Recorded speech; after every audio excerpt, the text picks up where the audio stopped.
Well, good morning, everybody. I hope you're all well. Started just a couple of minutes early. I did say 11:45. It's now 11:42. Um, I hope everybody's okay. I can see that we've got a few people here. Please give me a thumbs up, a like, and pass a comment because that helps the algorithm. Um, and just say good morning, whoever you are, wherever you are. Just say good morning. Um, if this is the first time you've been on the stream, which I doubt it very much, my name is Wycliffe Barrett. I run X-Plane Dedicated, both on YouTube here and on Facebook. And today we're in Marseille, beautiful place. I did have Aerosoft's airport for here, but unfortunately, with the terrain mesh and everything, part of the terminal building was in midair, and the jetways were not attached. So this is default. This is default airport in X-Plane 12. And doesn't look too bad at all, in actual fact. Not an awful lot different from Aerosoft. Aerosoft, I think, had a little bit more detail, but we've got moving vehicles here, etc., and the rooftop looks good with the air conditioning units, etc. So yeah, I'm quite pleased with that.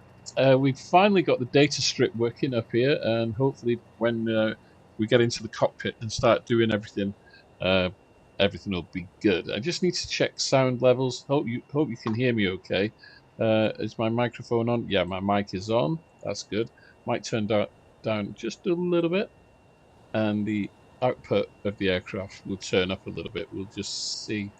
And if anybody would like to comment about sound, just let me know what I sound like. If you can hear me, if that's good. Of course, everything is being done using WinWing, so I'll be using the WinWing FMC. I haven't got the camera on the FMC today. It can be a little bit janky. I've got to get a tripod out, and my hand gets in the way, and the lighting's not very good. But what I will do is I will make sure that when I'm programming the FMC, that I'll have the camera in the aircraft just on the FMC so you can see all that, okay? That'd be good. Right, so let's get a couple of thumbs ups here just to help things along a little bit. There we go. At least one other person is giving me a thumbs up. All right, well, I suppose we'd better get into the cockpit. One thing I will say is that I've watched a large number of videos over the years. I watched real 737 pilots, and I've watched a couple of other people as well. And everybody seems to do the startup differently.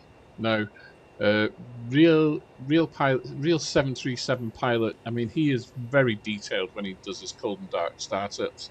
But he does things slightly different than I do.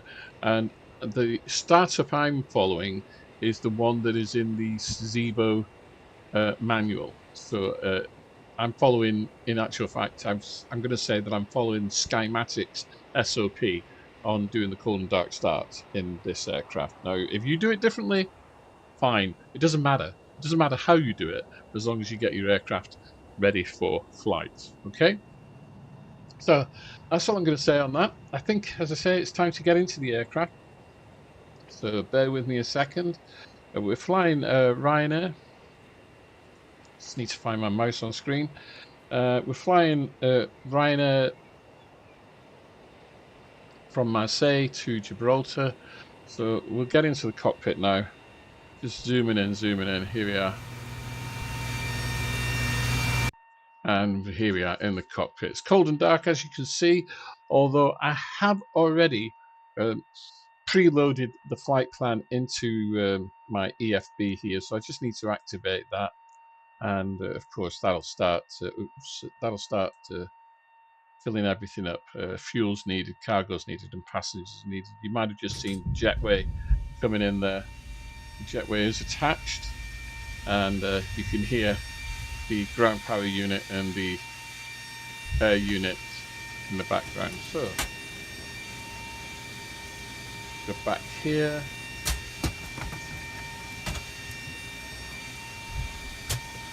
Yep, cargo's loading, fuel's loading, cargo's 100% already. That was quick. Ground flight deck is disconnected and starting refueling. Okay, starting refueling. Right. So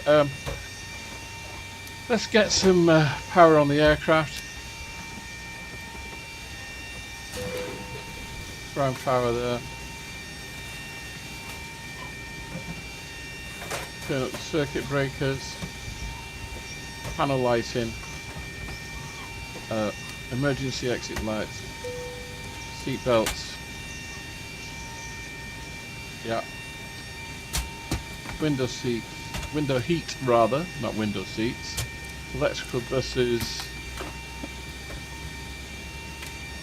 FMC's just coming live. I'll show you that in a moment. Let's turn the cabin down a little bit because it's quite warm here in Marseille, and of course we don't want people getting too hot. We'll turn the packs on for the time being. Position lights on. Let's go up here. Nav, and we'll do a couple of checks. Ground flight deck fuel is all loaded up and you are good to go. Thank you. Stall warning test number 1, number 2. Flats and flaps, yeah. Turn on the yaw dam for now.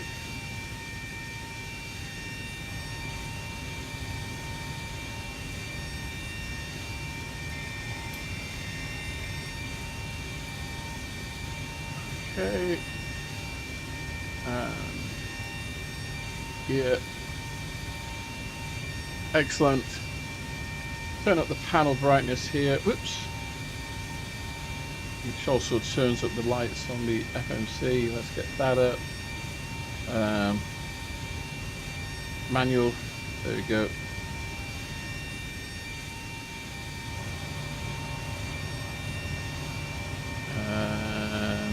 Let's see, 2 minutes for FMC. Okay.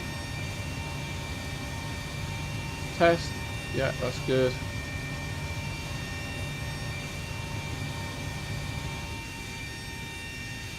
Turn the master caution off. Auto throttle off. And now we can start on the FMC, I think. So what I do, I'll leave the camera here so you can see. Good morning. I hope it's one that side of the keyboard. I hope it's one that side of the keyboard. What? The FMC? Yeah, whatever. I'm not quite sure what you're on about, Black Knight, but thank you and good morning to you, sir. Right, I'll tell you what I am going to do. I'm going to turn down interior. Just turn down the interior a little bit.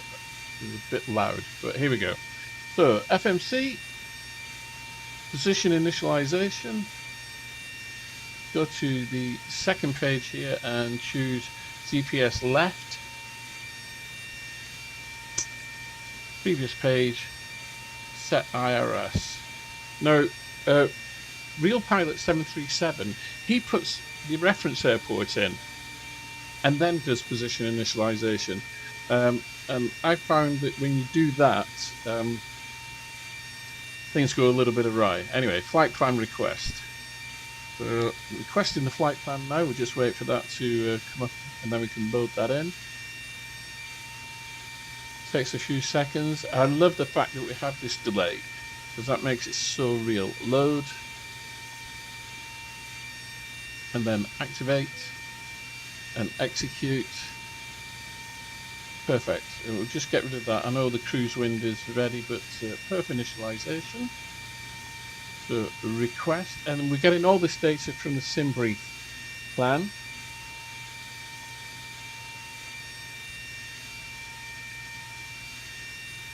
And there we go. Load.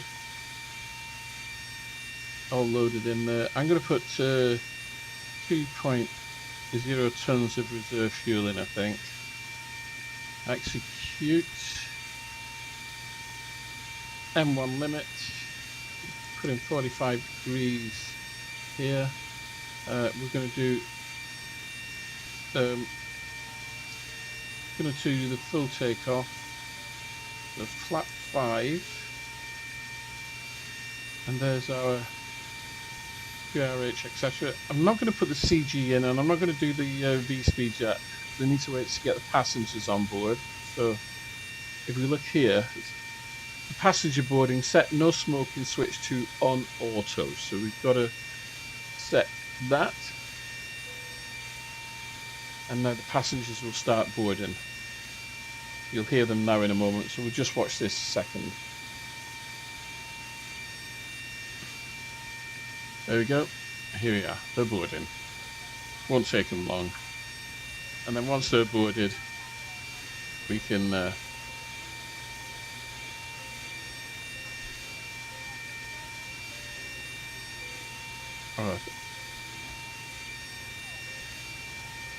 be an announcement coming on soon.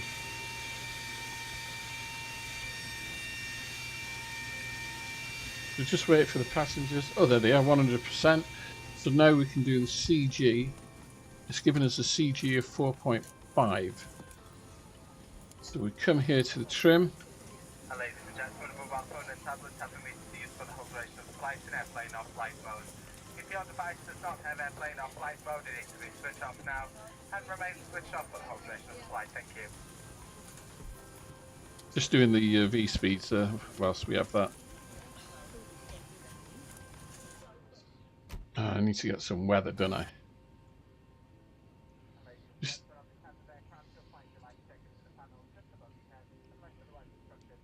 let me open that in charts. Sometimes you hear there's a sound problem, sound issue, and I'm not quite sure what's going on just lately, but we have a bit of a sound issue. So it's wind is 190 at 15, 190/15. Put that up there. There we go. Takeoff speeds have been deleted. They always get deleted, so redo those. Okay. Make sure everything's executed there. Yeah. We need our departure. Let's do that. Departure from here is going to be 31 right. I haven't given me 31 right, and it's a Mike Tango Golf 6 Charlie departure. Execute that, and then the arrival at Gibraltar is it's runway 27, and it's direct from Pinos. So executed. Let's go to the legs page. Just make sure that we have no discontinuities. We have so runway 27 there goes into that. Execute, and it is a PMOS arrival because it's basically visual into Gibraltar. So that's good. We can get some route data, which is the wind. So we'll request winds, which will give us our cruise wind. We just wait for that to come in. There we go. Load that. So you'll see it loading in 3:30. Yeah. Excellent. Legs. Right. For the time being, that's all we're going to do. I don't think there's anything else I need to do on that. Well, what we need to do is sort out the TCAS. No problem. 3601. Excuse me. Let's sort out the heading on the MCP. Once again, I haven't got the camera on the MCP. It's a little bit awkward. I think transition here is probably around about 7,000. So let's get the altitude in. You can see it on the MCP in the sim going, but I'm using the actual wind wing to dial this in. There we go, 7,000 heading, and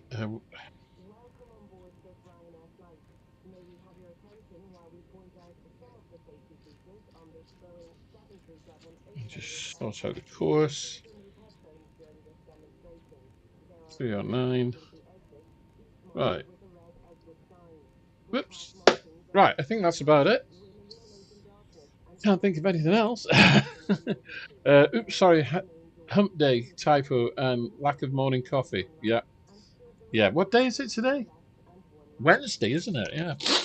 Wednesday. Okay, I think that's about right. So I believe we can start the APU. We'll start the APU.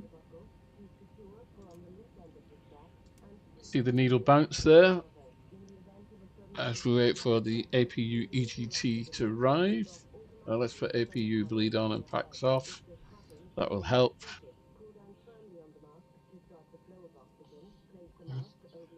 And mouth and breathe normally. Don't worry if the bag does not inflate. Oxygen is flowing. To secure the mask, Black Knight, can you just give me a thumbs up on sound? with young children, How do I sound, etc.? Your life jacket is stowed in a pocket beneath your seat or in the panel above your head. In the unlikely event of landing in water, remove the jacket from its packet and place it over your head. Bring the strap around your waist, clip at the front and secure as the crew are now demonstrating. To inflate the life jacket, pull down sharply on the red toggle. There is a mouthpiece for further okay, APU is running. So we need turn that off.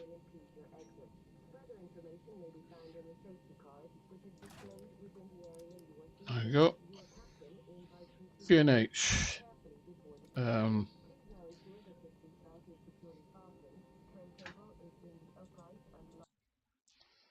Let's find it. 160 at 15, yeah. QNH is 1014. There we go, that's that done. It's quite straightforward. 5-5 all clear. Excellent, thank you very much. We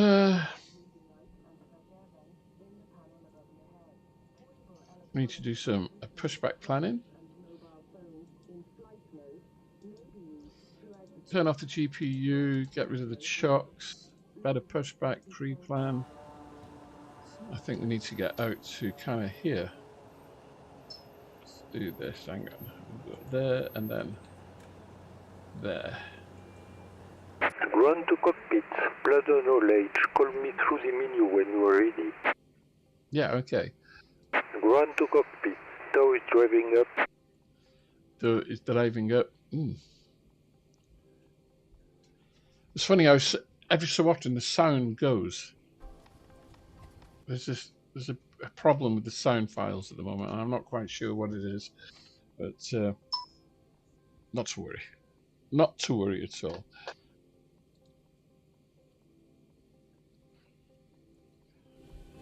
Oh, there we are.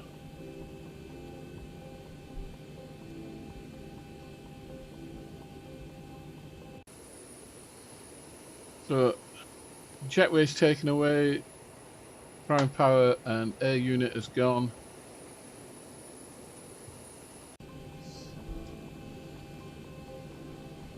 Okay, all doors and hatches are closed, ready to connect.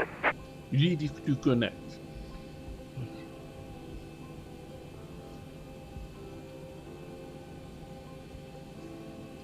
Now, the only thing that I'm worried about is that the data strip doesn't appear to have any data on it, and I don't know why that is.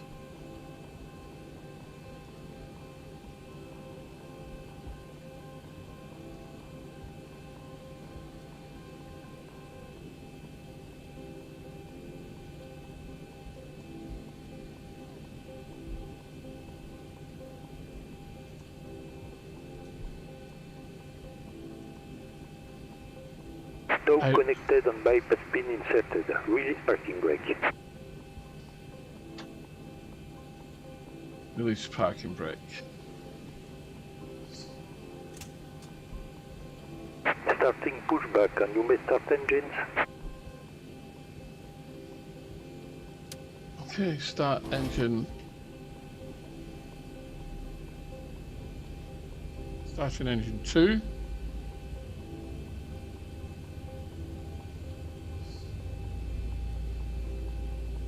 We get to 25% N2, then we'll get going. There we go.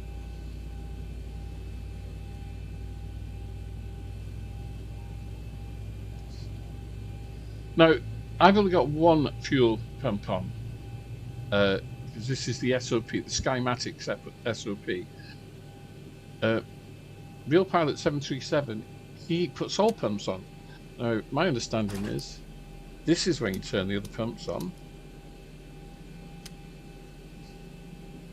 Like I say, this is Skymatic's SOP, and that's what I'm going to use. It's what I've been using for a few years now with the Zibo mode. I'll continue to do it that way. We get to 25.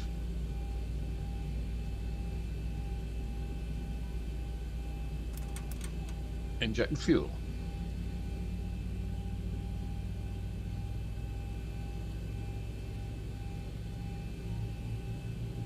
Just wait for this.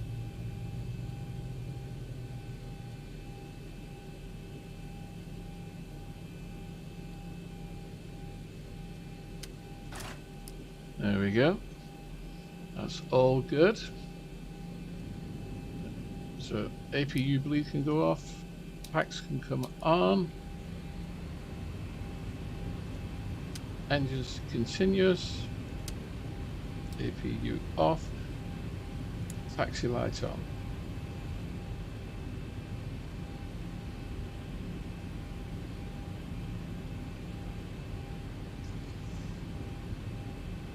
Okay, there's a few more. Someone's come back in. Operation complete. Set parking brake. Right, set the parking brake. Disconnecting tow. Stand by. Okay, disconnecting the tow. We'll stand by. For those of you who are here, any questions, please ask about anything, about X-Plane related. Ask the question. If I don't know the answer, I will hopefully try and find it for you. Okay?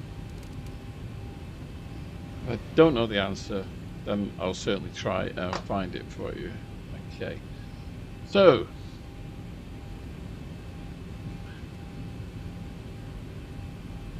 they're disconnected. You should be giving hand signals on the left or right. We'll soon see.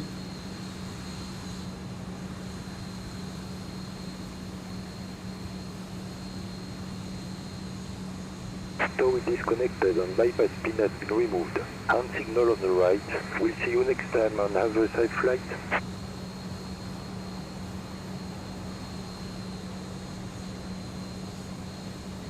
So I need to go. Golf Sierra, Charlie 6, Charlie 7, Charlie 8. Woo! Okay, there we go. So, taxi lights are on. Logo on anti-collision, wing and wheel. And I think we're good to go. What do you reckon, boys and girls? Parking brake released. And I haven't even put any power on. Yeah, so we're gonna have to turn left almost immediately here.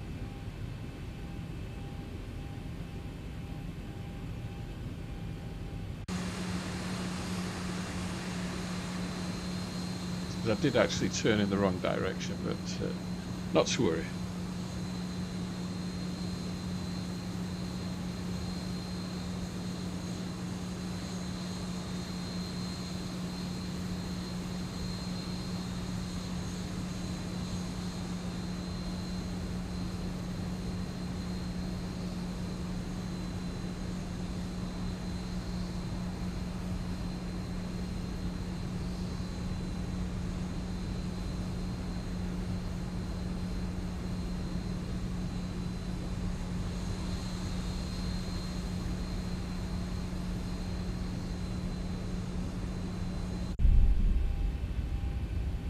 Yeah, Gulf 6.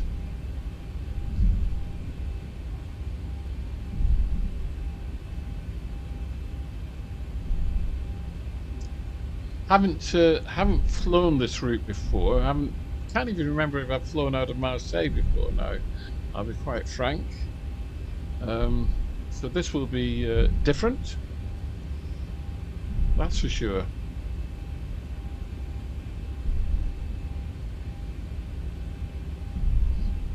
Just love this aircraft. I think it's clearly one of the best on X-Plane. It is really quite stupendous. We don't want to turn up there. We want to go down here a little bit, following my chart in Navigraph charts. Quite a sharp left-hand turn once we're off the runway, but we'll see how that goes. Okay, so it's the displaced threshold. So I really don't need to go to the end. I can turn off the next right here, I think, and that will give me plenty of room for my departure. Yeah, I don't need to go any further than this.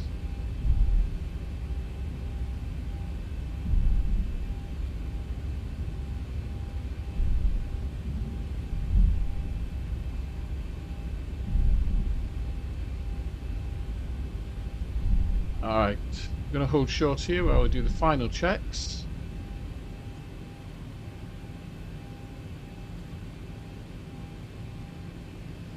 So, flight directors on. Auto throttle armed. VNav and LNav armed.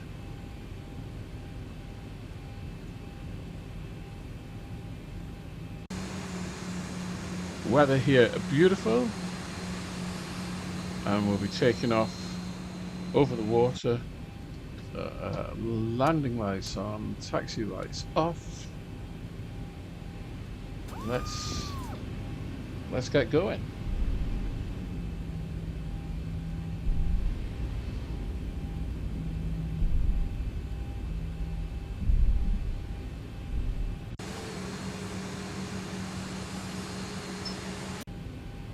Oops. A little bit uphill.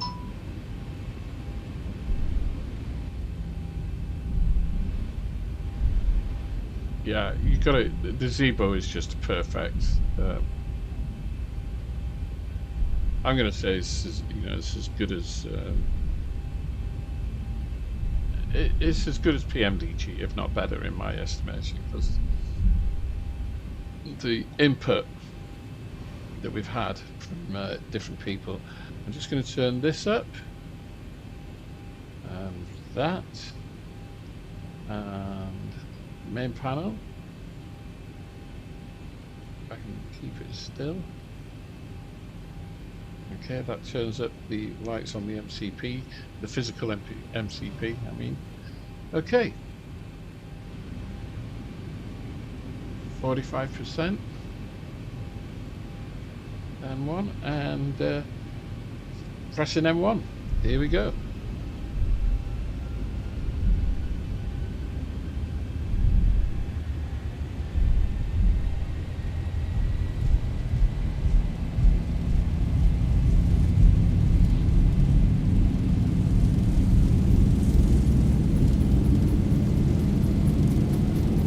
$80 knots.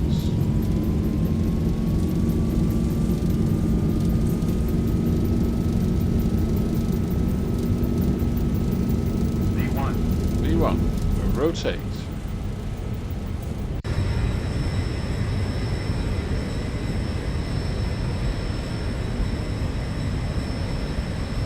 Gear up.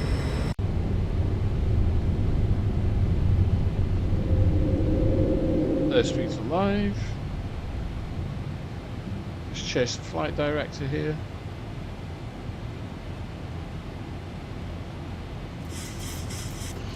Command A engaged. Whilst we're in this turn, because it's quite a sharp turn.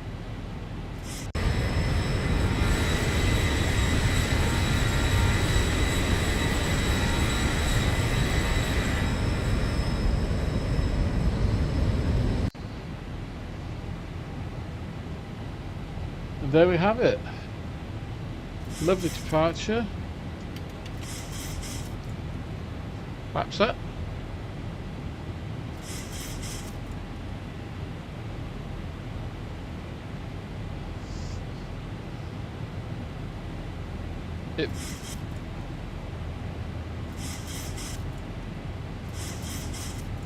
Just going to take a couple of pictures to put up on the Facebook.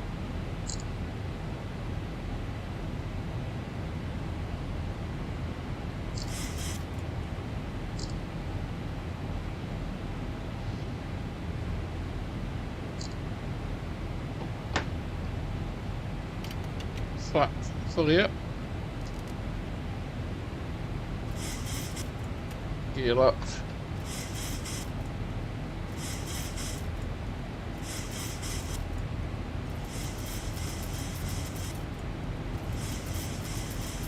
Wheel lights off. Cabin, thank you. Logo off. And there we go.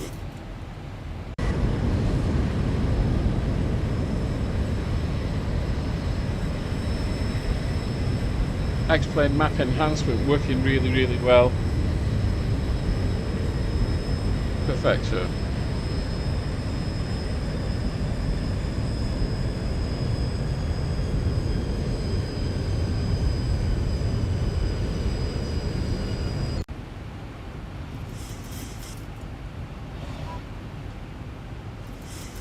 Standard. Let's see, we'll go. I'll dial in cruise, might as well. And we're on VNav. Flight level 330. Now, for most of this flight plan, we're kind of skirting the coast down towards Gibraltar. Hopefully everything goes okay. Let me show you the flight plan.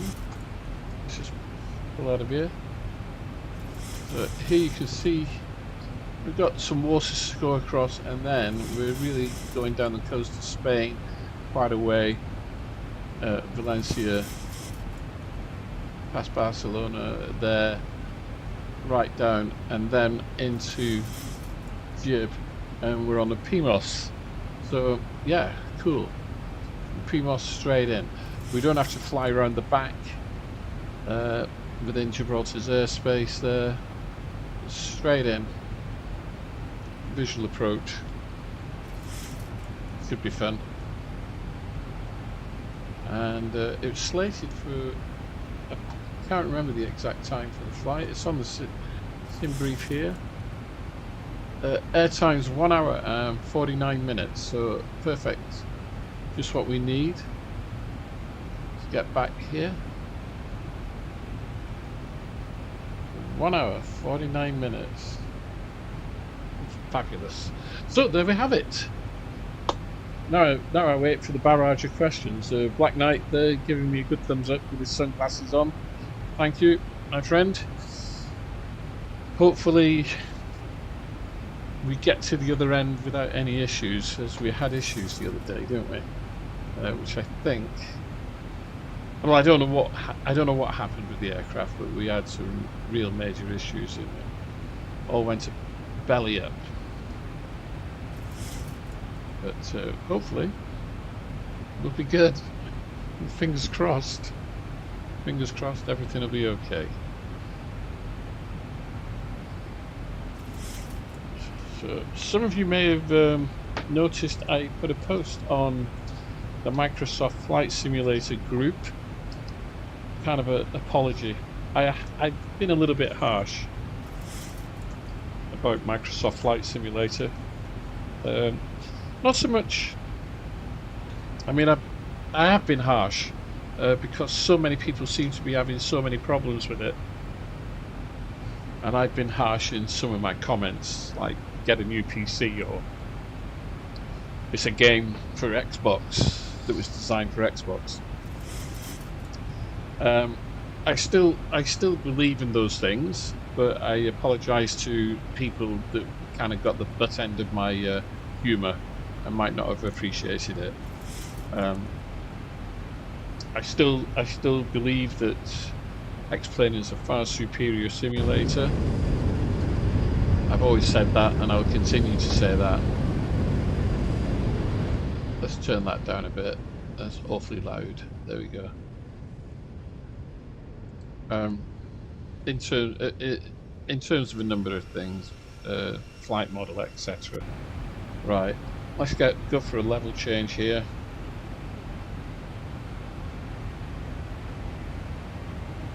So start climbing. Thank you. And back onto VNav. Continue climb to cruise.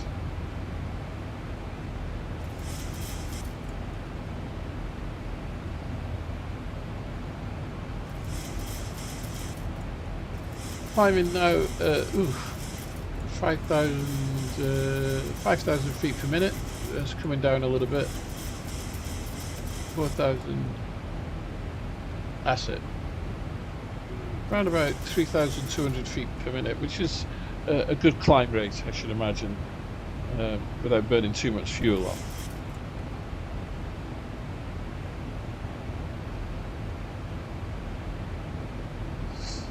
Okay, what I will do is I will get the forecast descent. So let me show you this when we get to the FMC. So I'm going to get the forecast for the descent winds. As you can see, I've got it here on the left hand side at the bottom. I haven't requested yet, so I will request it. We're going to turn the seat belts off in a moment. I've requested the descent winds. And there we are, forecast uplink ready, so load, and you'll see putting the winds in from it as on my descent. Brilliant. Okay, go back to the legs page, and let's turn the seat belts off. Put them, yeah, we'll put them off, people can do what they want, and see if I can get a cup of coffee.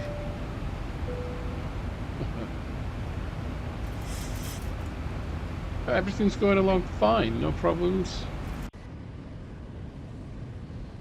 We're in the wide blue yonder, as they say. There's a bit of land behind us, you can see a landmass there, but we are in the wide blue yonder. There's not an awful lot to do just at the moment. Well, not a lot to do for quite some time. But I noticed my data hasn't come in on the data strip. So why is that? Let's see if we can do a bit of investigatory work here, huh? Connections. Yeah, that's okay. Preferences.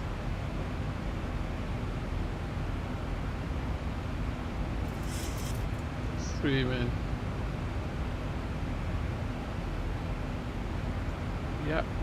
Oh.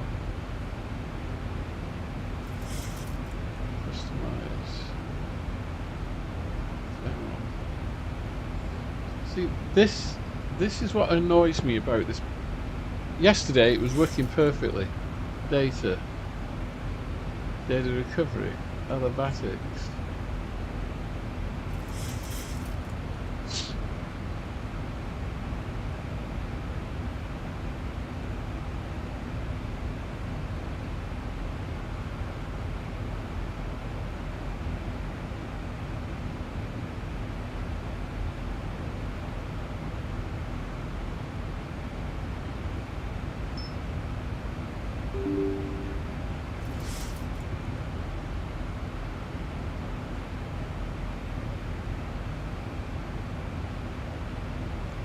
See, it says I'm not tracking any flights.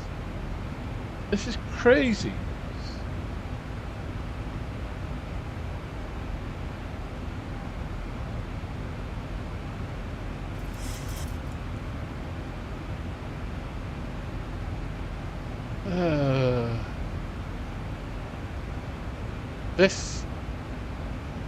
There we are.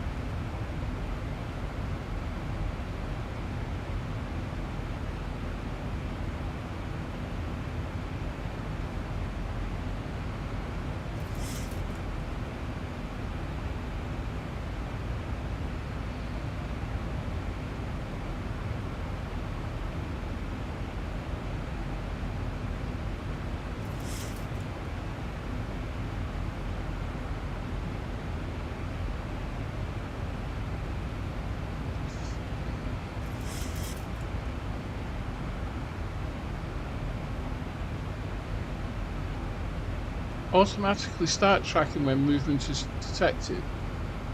So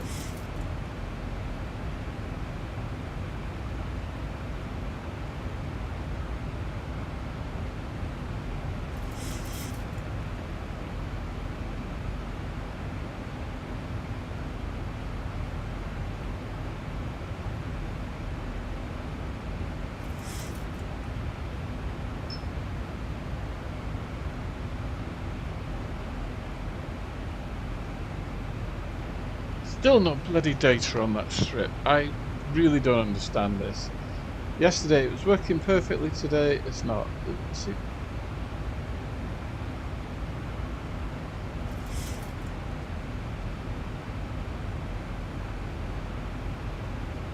fetch sim brief. Fetch. That is my sim brief flight. Yeah? But no data.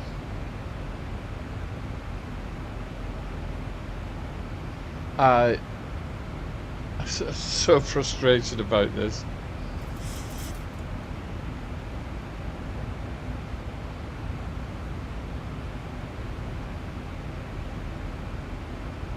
So, it's got all the data here on this screen.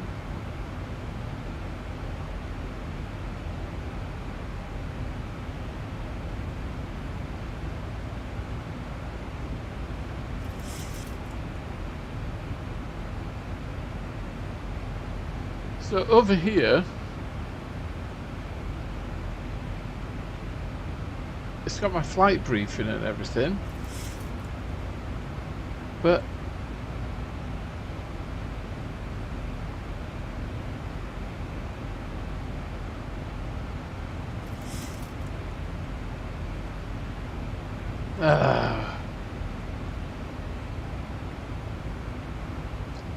damn it.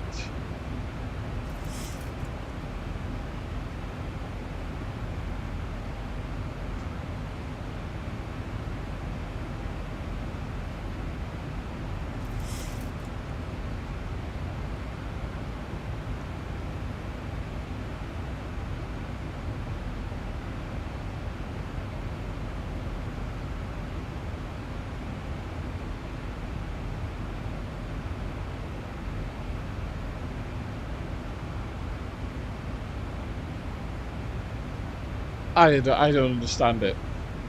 I don't understand it. It was working yesterday. And the crazy thing is, I don't know how I got it to work yesterday.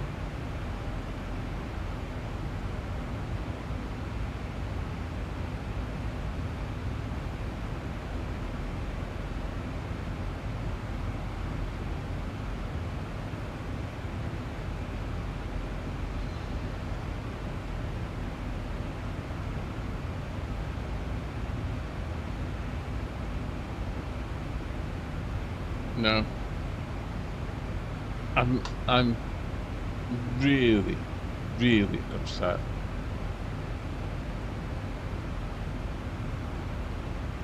So it's tracking, does that mean? No, that's my Berlin flight. So it's not even tracking today's flight.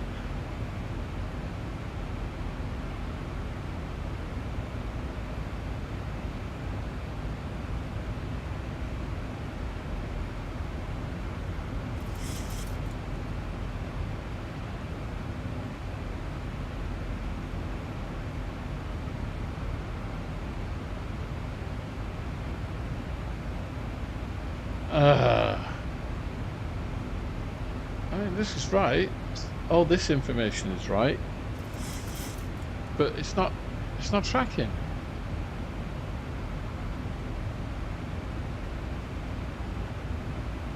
See?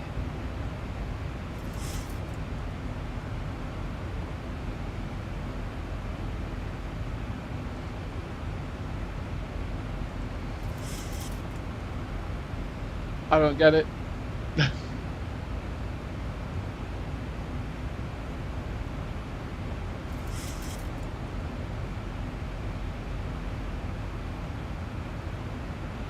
And elevatics when you go on the Discord, it doesn't give you any information. It just says that it's supposed to work. Now it did work yesterday. Why is it not working today? I'm going to lose my rag. I really am, because I just don't get that at all. Yeah, I could do that. Let's do that.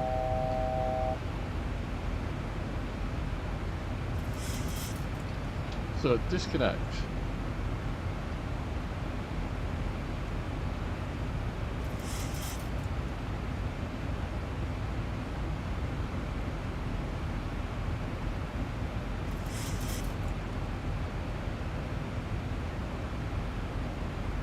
That is my old flight from yesterday.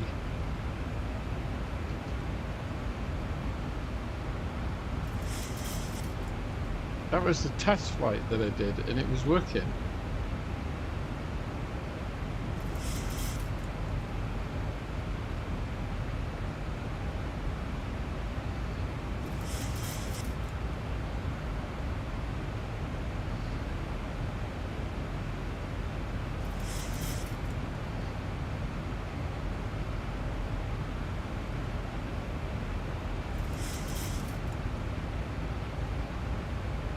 I don't use Volanta, so I have no data in there.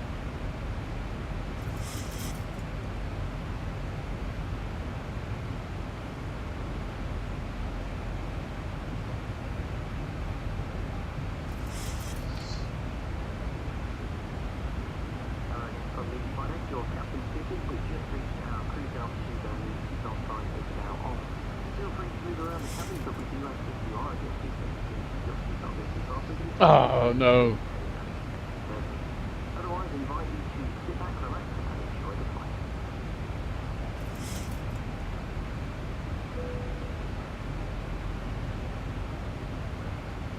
No, we don't want to change the banner profile. This is... I know it's in beta, but I've seen other people use it. No problem at all. And that was my test flight yesterday that I did. So... help. Alright, turn it off. Forget about it. Forget about it. No point driving myself posse. Here we are anyway. We're at cruise. Everything's good. No issues whatsoever. Apart from my data strip not working. It's just so frustrating, isn't it? Anybody got any ideas?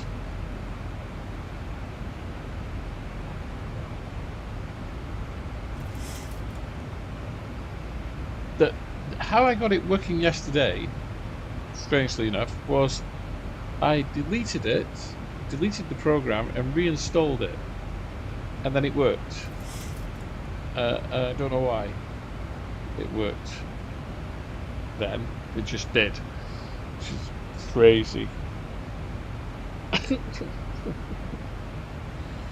You go on the Discord and it doesn't tell you anything.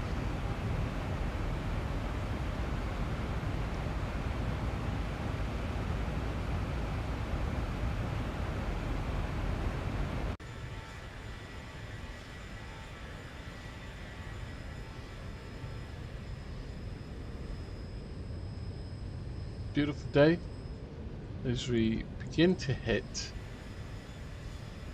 the north coast of Spain, I believe.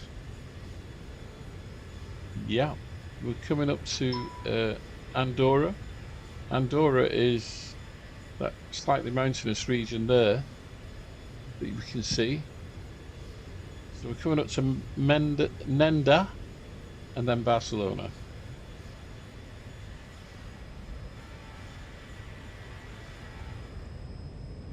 Barcelona, just down here. When we fly over Barcelona, I will capture an outside view for you all.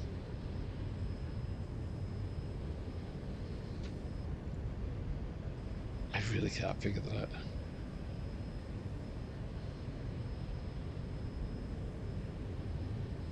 Yeah, once again, I don't know what that was, Black Knight. I did a few 10-mile approaches into Venice.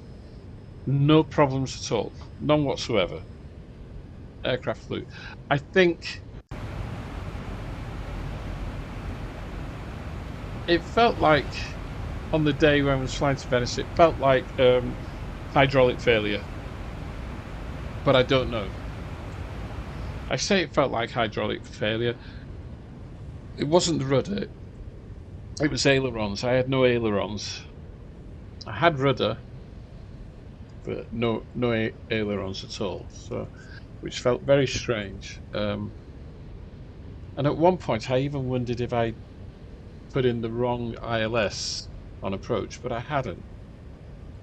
You know, that was perfectly fine. It was just one of those weird things that you can never really figure out.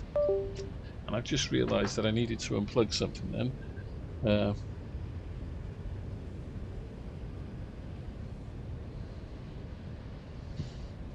So we're coming up towards Barcelona, not far off. Sorry, Nenda. We're coming up to Nenda. Barcelona's just a little bit further down the coast. Oh, excuse me.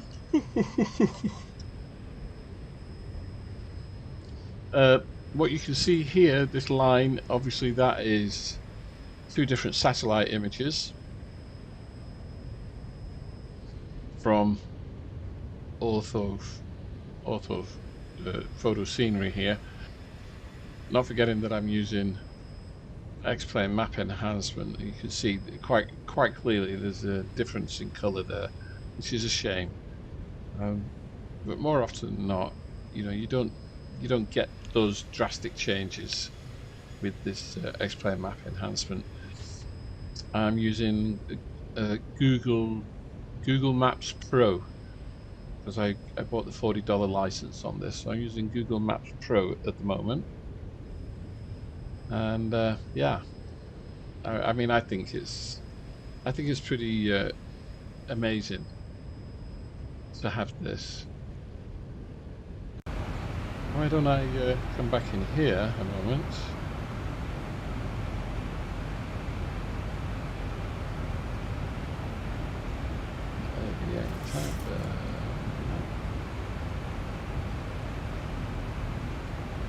You can see exactly where we are.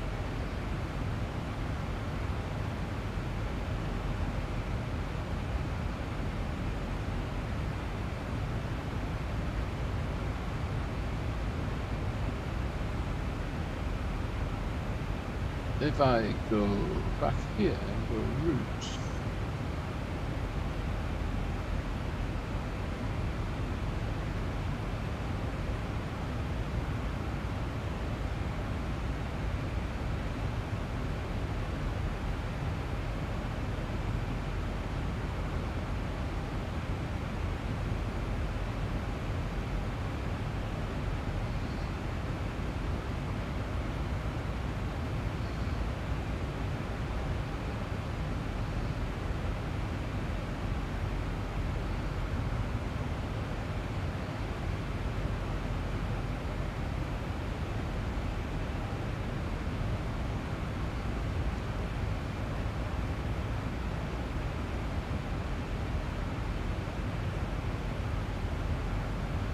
and load that in, and then go back there, and then back here, you'll see the route drawn on the map. So Provence, Marseille, we're coming up to Barcelona.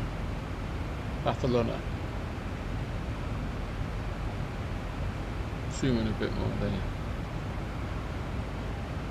There we are.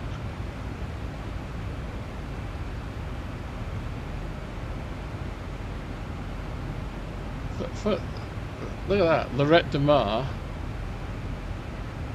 I'll get the map back. Come on. There we are, Lorette de Mar, which is just there.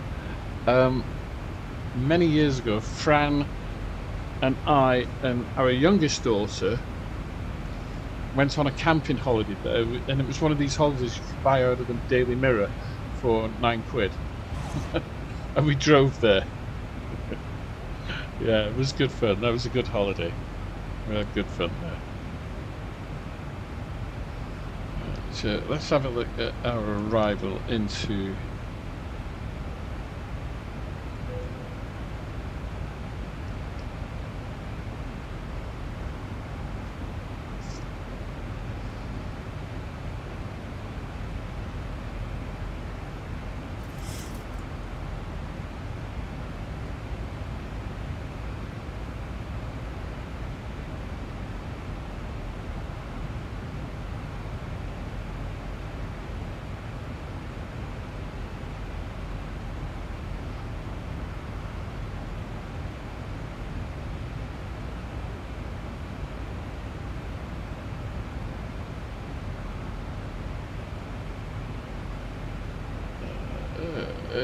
okay, so arrival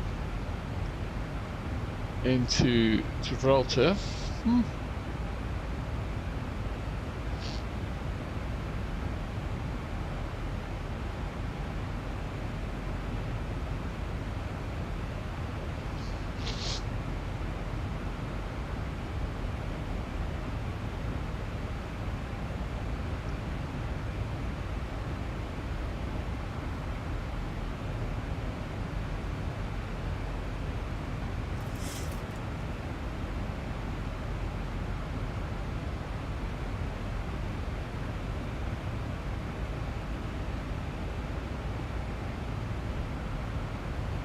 You can't fly over the rock, that's prohibited.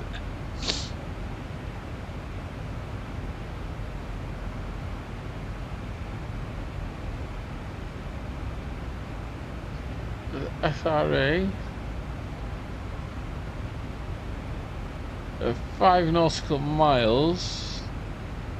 We've got to be at 1,520 feet, and then it's visual.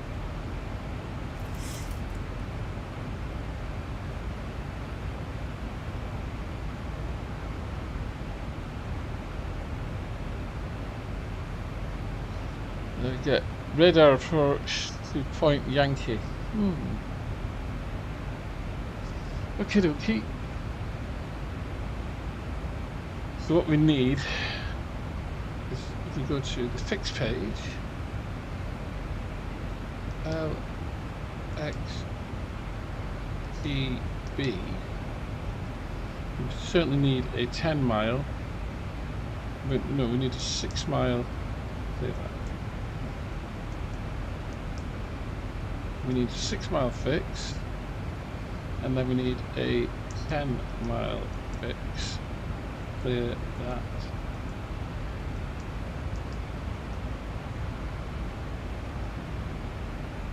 Okay, so that should help. And at 3 miles, yeah, we should be at 1,520 feet. Okay.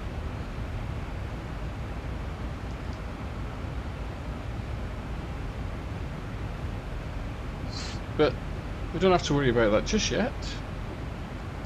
Top of descent is quite some way off. Just checking on. So at PMOS we've got to be at 5,938 feet. The runway elevation is 61 feet. I really would. It would be handy if I'd put on the HUD. Could have programmed the HUD, but not to worry. We can manage this, he says optimistically. Right, I think it's time for that coffee that Black Knight suggested I have. There we are, Barcelona. Right over the city of Barcelona. There's the airport, just over the under the aircraft nose. And if we check in, there we are. You can see on the map, Barcelona.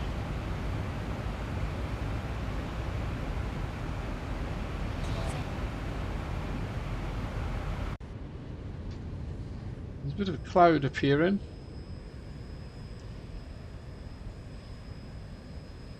Big railway station down there.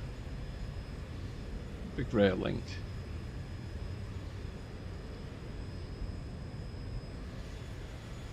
Oh, excuse me.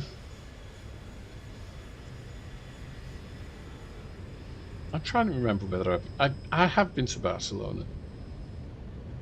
I know when we stayed at Lloret de Mar, we drove down to Barcelona for the day. But I can't remember that much about it, I'll be honest.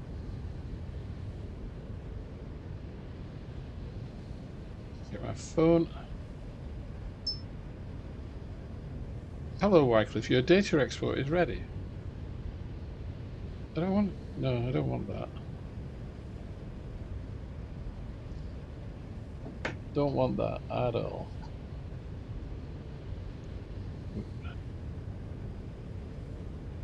Yeah, I'm on 2.7. 13 knot crosswind. It'll be fun.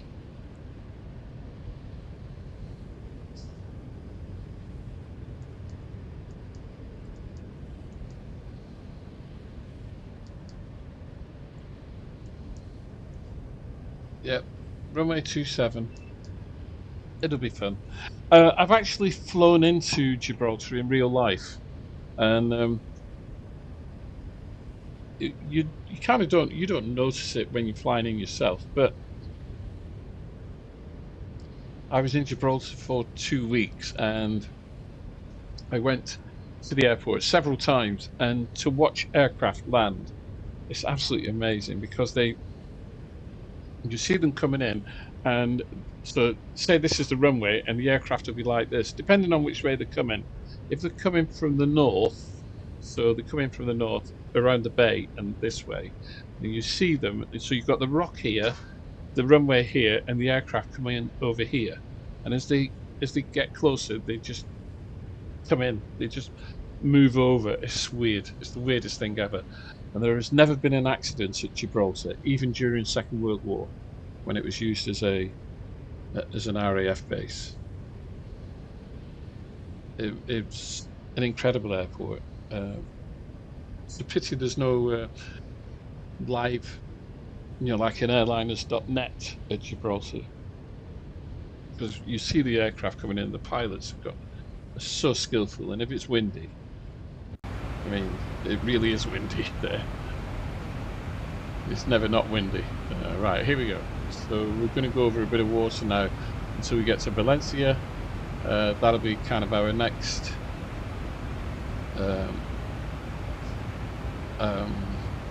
what should I say? That'll be our next sightseeing trip. Right, time for that coffee. I'll leave you with a view, I think.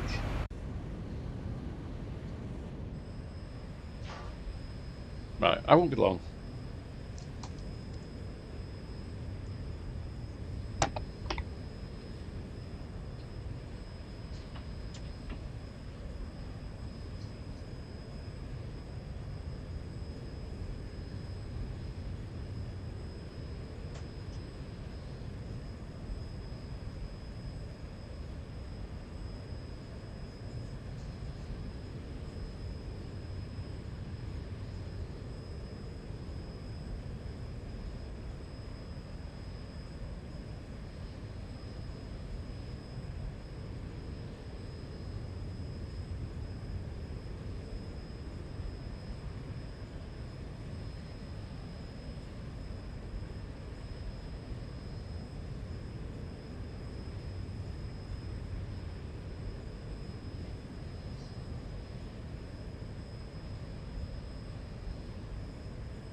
Right, I am back with a coffee in my tiny little cup.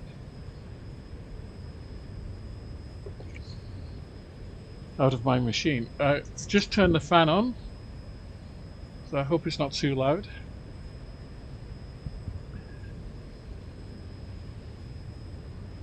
Yeah, live feed. That's exactly what I meant. It would be really nice to have a live feed at Gibraltar. So we're coming down the coast of Spain.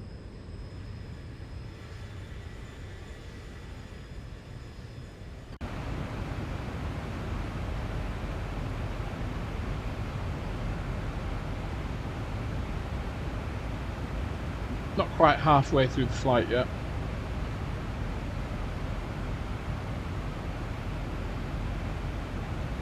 Just hope the weather's okay. Let's just have a look at this. No significant change in the weather, and it is Cabot, which is very good. What we need. Bit of Cabot. Right.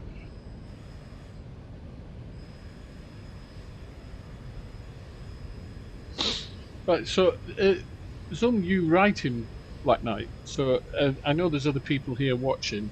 So if you just want to put a comment in, just say hello, give me a thumbs up. I'd appreciate that. And you know, have a chat amongst yourselves even. Or ask a question. For example, what coffee machine do I have? I have I can't even remember what it's called. Not Tassimo. It's the other one by Tesco's. Dolce Gusto. That's it. Dolce Gusto. Which I love it. I try not to drink too much coffee in the day. And I won't have coffee after 4 o'clock in the afternoon. That any later than that. Even though I drink decaf. You know, no more coffee after 4. When I finish this flight, I'll be taking Harry out for a walk. Put these pictures up on X-Plane Dedicated.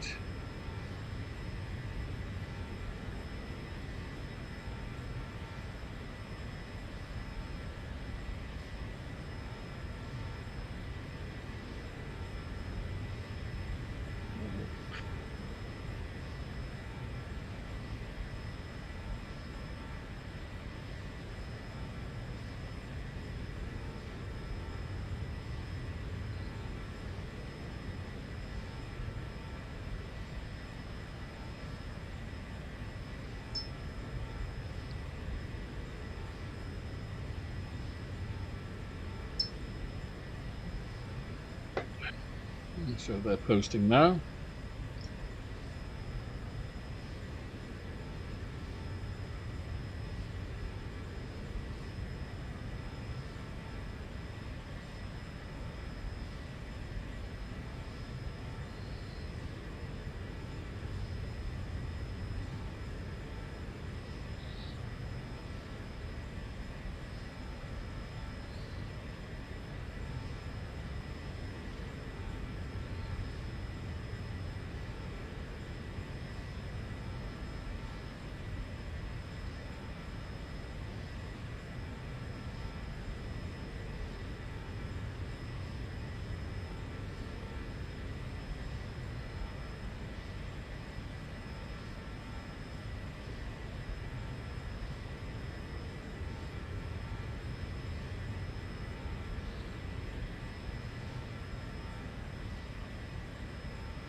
Mm-hmm.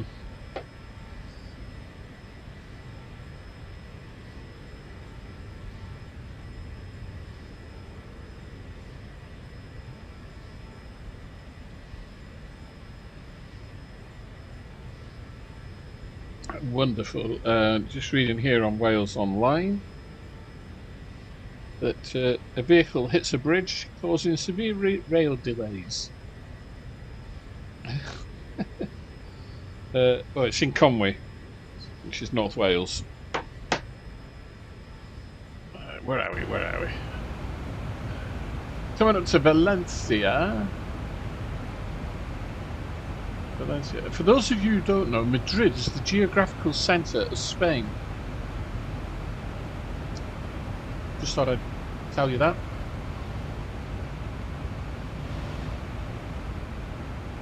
And there's a square in the centre of Madrid. There's a square in the centre of Madrid, and allegedly, all roads lead to that square. So all roads in Spain will lead you to that square, apparently. And I think it might be called Centro, something like that. Martin's trucking adventures when landing. Landing, you want to try again? Landing. I'll be landing at I could tell you. Let me have a look. Index progress page we want, don't we? Approach. Oh.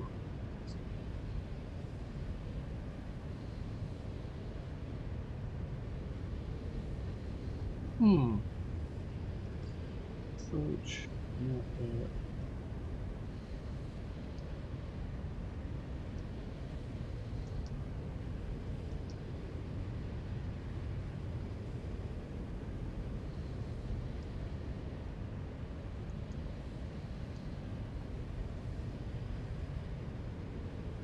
If I could find my progress, oh, there we go, progress page. So I'll be landing at 13:04 Zulu time. 13:04. So just an hour and 10 minutes, something like that.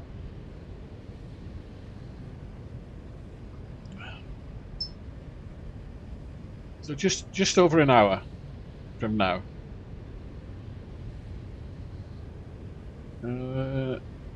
Just looking at my progress page.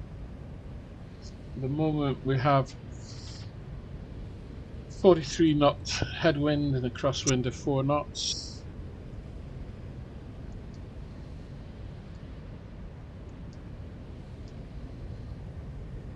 Nav status, we're on. There's no shift at the moment.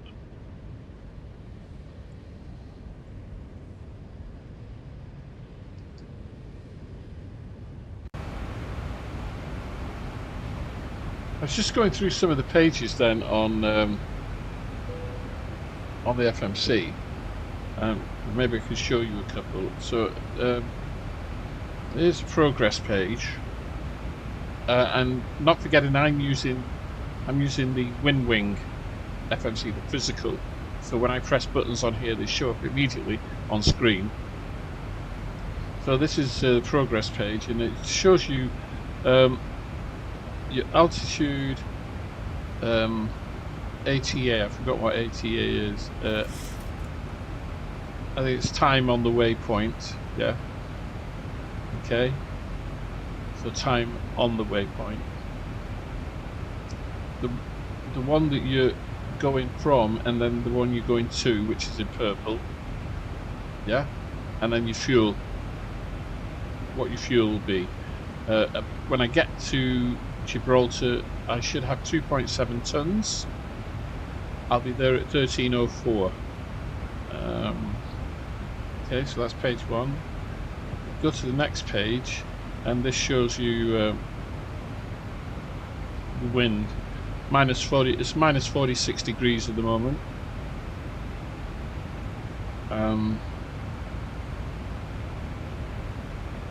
Headwind 43 knots, crosswind of 2 knots from the left. So wind at the moment is 221 degrees at 43 knots. Let's just say it's minus 46 degrees. Nothing on page 3. On page 4, just showing progress to die cuts. Okay. So, we've got a limits page here, which is inop at the moment, so that's inoperative. Just waiting to get back. There we go. Back to route data. So route data it shows me my wind at each waypoint. So at Dykert it's going to be 220 degrees at 49 knots, and you can see it increases to 51 knots. It doesn't go above 58 knots on the whole route. Okay, and you know, more or less the same heading. Back to the legs page here. We've got the hold. You can create a hold anywhere you want, obviously. Clear that. Clear. This is M1 limit. Climb, cruise. Not really. Reduce climb. Not usually using that. Departure and arrival page. Whoops. Come on. There we go. So departure and arrival index. So arrival into Gibraltar, runway 27. Execute. So we've executed that. Go to the menu page. Download link is not working as yet. Oh yeah, it is. Sorry. So we've got CPDLC available, AOC standard, ATS and technical. Not many places are using CPDLC. So go back to menu, FMC, index. These are all your different pages. You put offset. You can make an offset, nav data, message recall, alternate destination, nav status. It's all there. And that all the pages that I'm showing you are in the sim, not in the wing, so to speak. So with the wing FMC, the hard FMC, it's just showing you the pages that are available in the simulator, and it does that through SimApp Pro. Let me pull that up so you can see. Right, so this is SimApp Pro, which is your this is the software that allows the hardware to talk to the simulator. You can see I've got two devices. So I've got the MCP here, or as they call it, Panel of Autopilot 3, PAP3. And what's happening here is it's just going through, not a calibration, but it's going through it's not calibration, it's operation. Okay, here you've got a diagram of the MCP with all the buttons.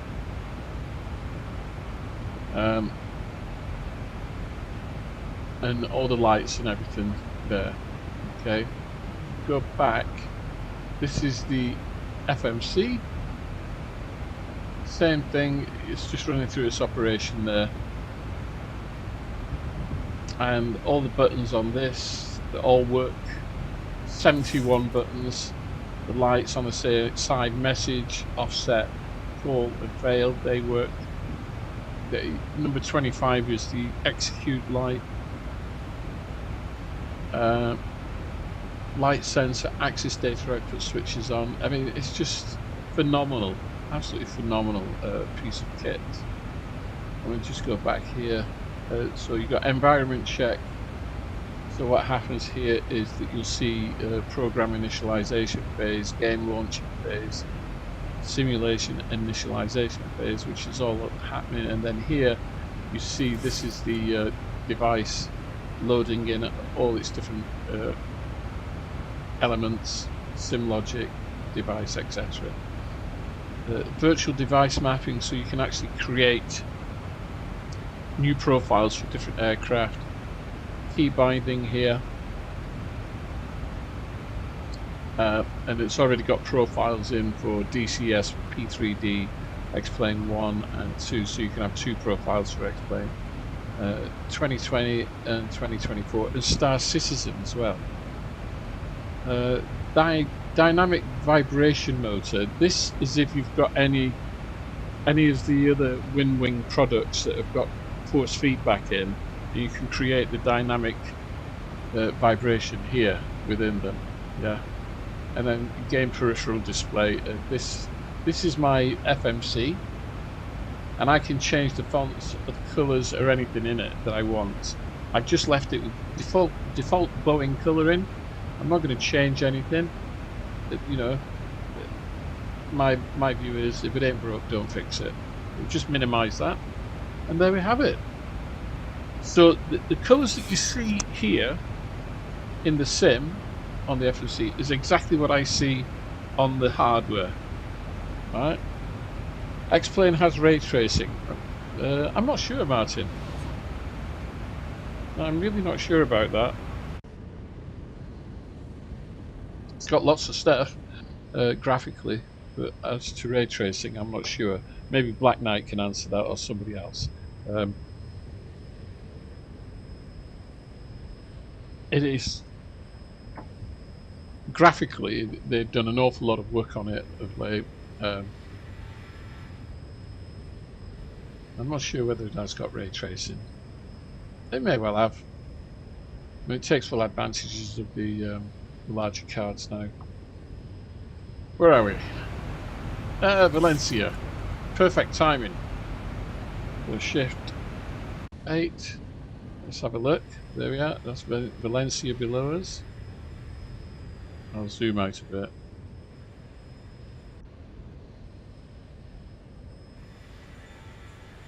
And there's Valencia Airport, no doubt. Yep. Never flown out of there either. We'll have to do a flight from there at some point in the near future. Amazing the number of airports in Spain and France. Absolutely incredible number of airports. Local, local ones as well. GA airfields. Martin, any other questions? Martin's Trucking Adventures. Let's have a look at your.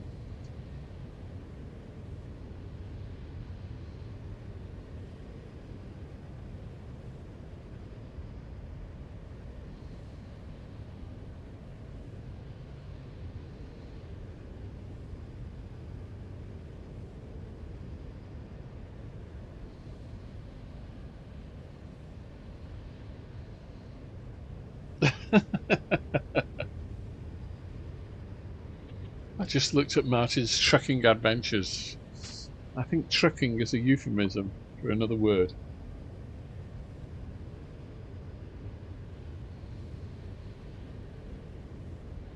That's my coffee hit. Not a very big cup, but keeps me going.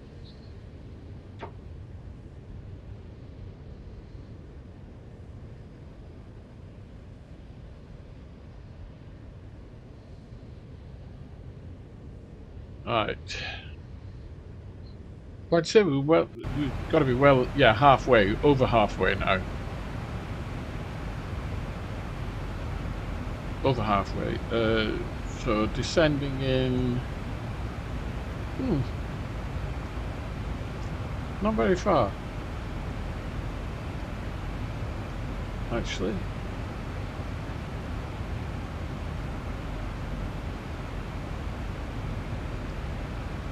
Probably around about 100 nautical miles. Let's have a look, see if we can figure out where that's going to be.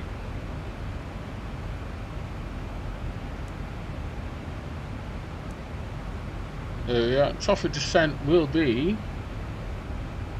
about 170, Maybe 170, 80 miles. Something like that. There's TD.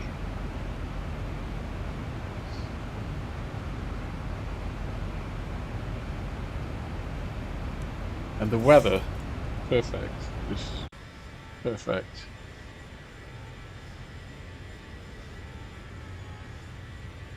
I remember years ago, I can't remember which sim, might have been FSX, but when you zoomed out like this, the whole world zoomed, whereas here in X-Plane it's the aircraft.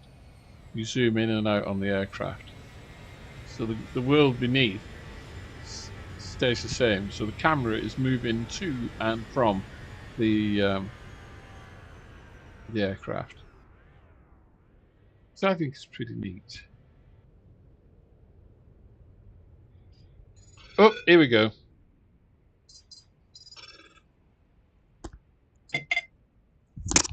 Hello.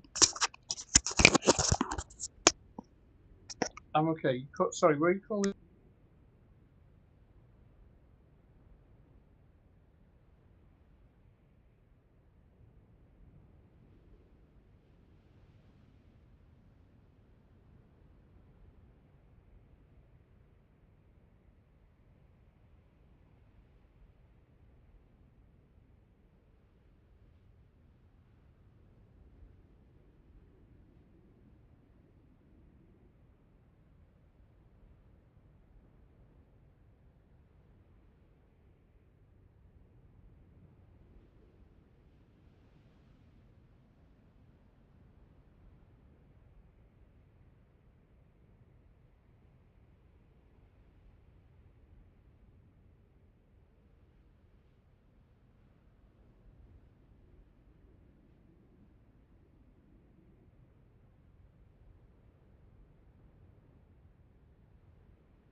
Okay, well, my dog groomer has cancelled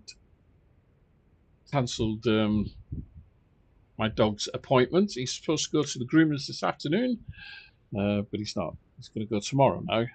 No, it's okay. He's going tomorrow at 1 o'clock instead of 3 o'clock today. All right, let's bring this in.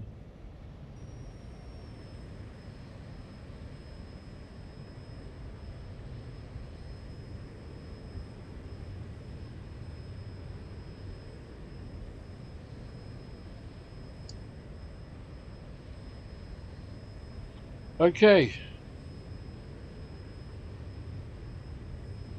Got Sarah Everard Gaming. Can't help wondering whether we've got somebody using a bot or aliases, but that's okay. As long as you don't start trolling, because we know what happens with trolls.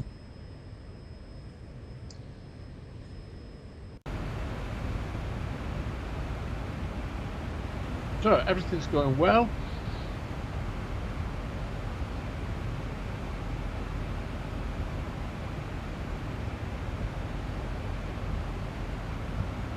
Come on, let's have a look at. We're just checking the temperatures.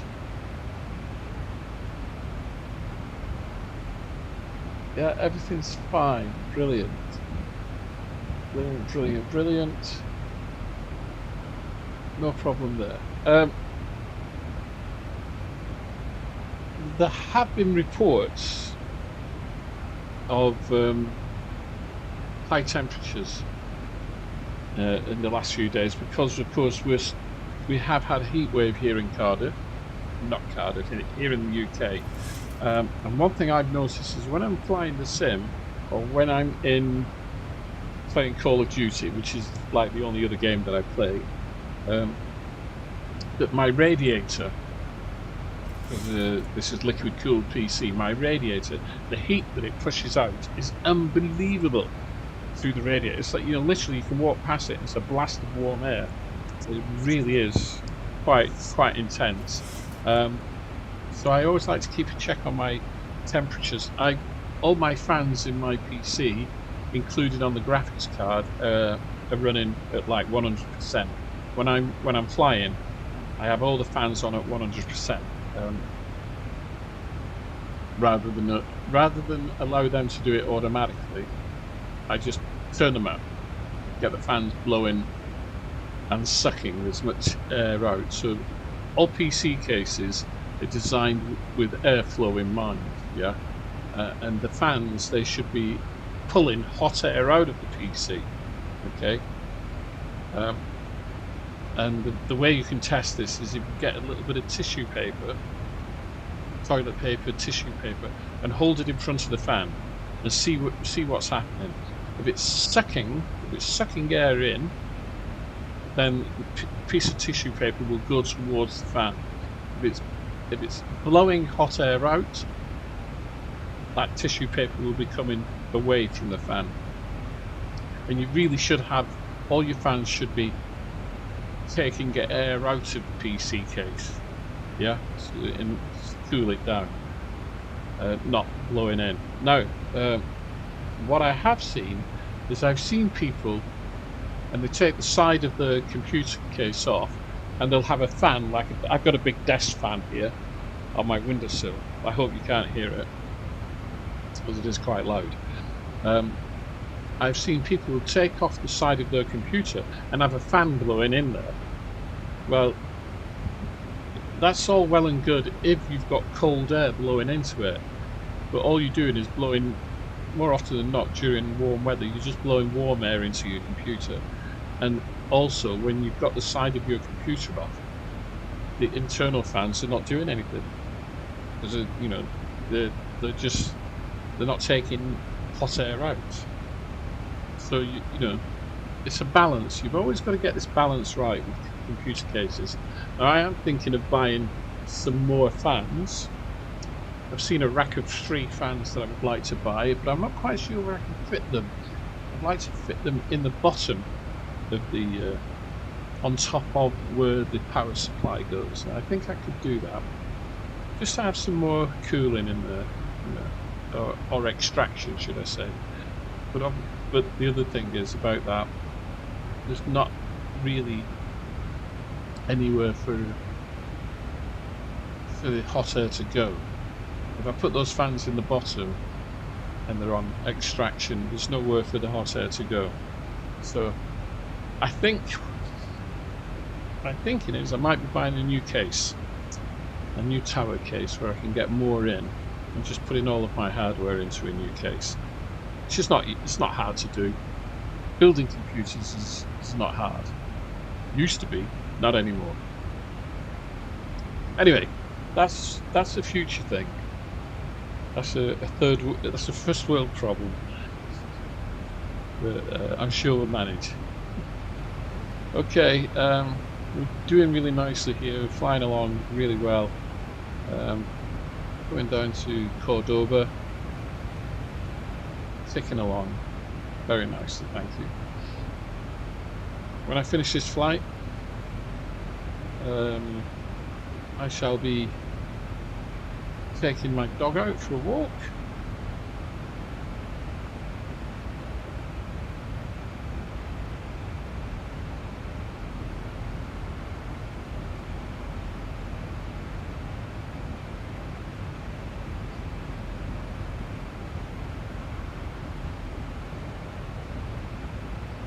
You thought water cooling was cooler than normal fans, so why does it get so hot? Right, it is cooler, but it's taking heat away, alright? So it's taking heat away from the main processor, because the liquid cooling is on the main processor. So you've got cool liquid going over the processor and hot liquid coming away from the processor, and it comes to a radiator. Now, radiators will always be warm, because they're dissipating heat. They're getting rid of the heat.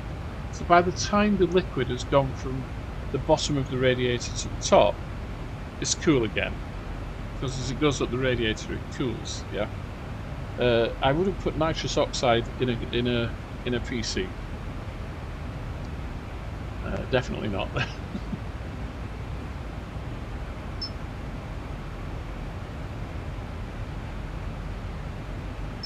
Yeah, that is exactly true. Water cooling is, but it's better if the ambient air is cooler and the radiators are kept clear of dust. Exactly right. When I got this new PC and I sold my old one, I took out all the fans and the radiator out of the old one, and the radiator was clogged with dust. And it was clogged with dust because the fans were going the wrong way. The fans were sucking air in to the PC. So it was sucking air out of the room through the radiator, and I don't know what was happening with the cooling, okay? Not a clue. And the radiator was clogged with dust. It was thick. I mean, it really was bad. You couldn't really, get to it. Now this radiator, I'm looking at it now, it's clear. There's no dust in it whatsoever. It's just blowing, sucking hot air out of the case and into the room, which is fine. I hope it's liquid nitrogen rather than nitrous oxide. Excuse me. I mean, most cooling systems, I'm not quite sure what the liquid is in them, whether it's water or some form of coolant. I'd have to check on that. In fact, we'll do that now. So let's just do a quick Google search.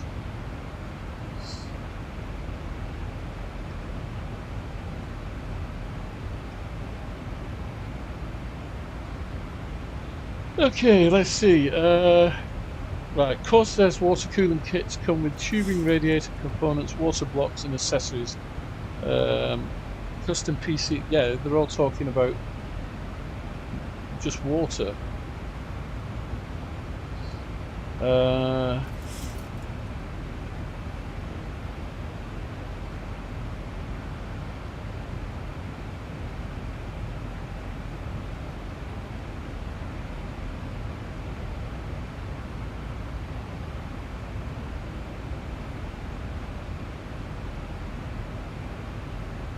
Yeah, it looks to me like they're all the same.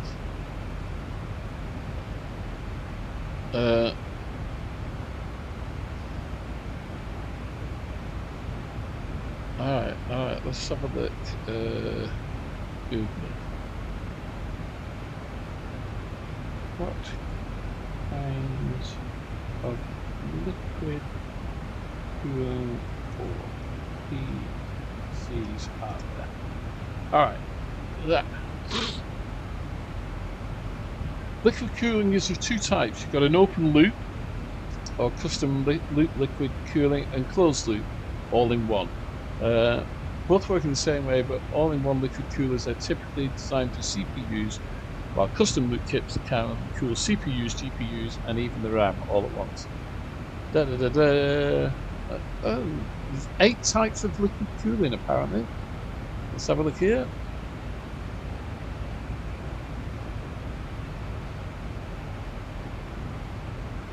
Oh, there's the old custom loop, closed loop, open loop, GPU, integrated liquid cooling, and passive. I think they're all water based, but I'm pretty sure that even if they're water based, they have some kind of coolant in them.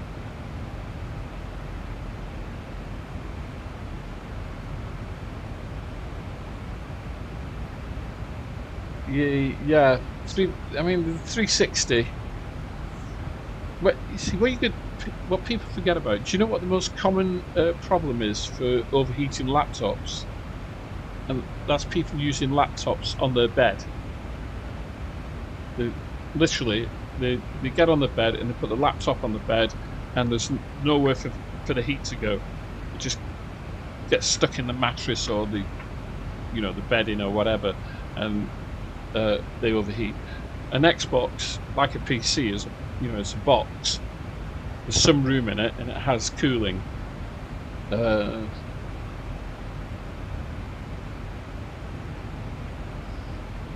It's just a coarse liquid cooling. That's all I can say. Yeah, they don't last very long.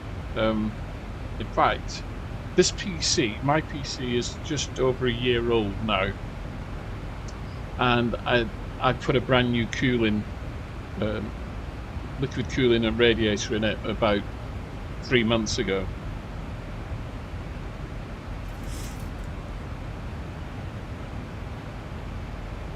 If you only get 3 frames per second, you're struggling. It'd be interesting to know what your PC is, Martin.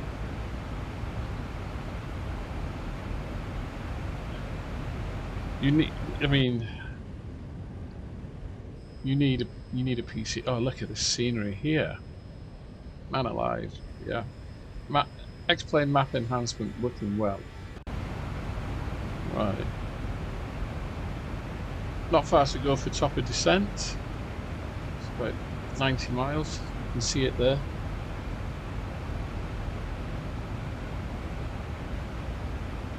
Don't use laptops with X-plane. Well, you can get gaming laptops, specific, real high-end gaming laptops, but for the money you pay,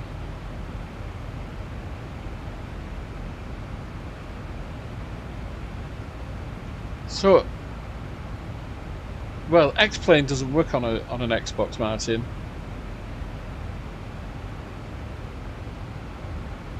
The only flight simulator that works on Xbox is Microsoft Flight Simulator 2020 and 2024. So yeah.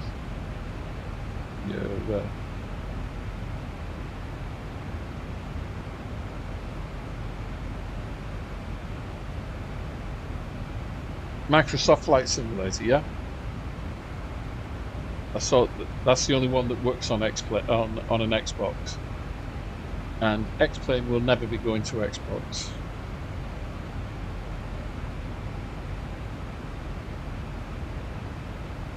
Okay, I think.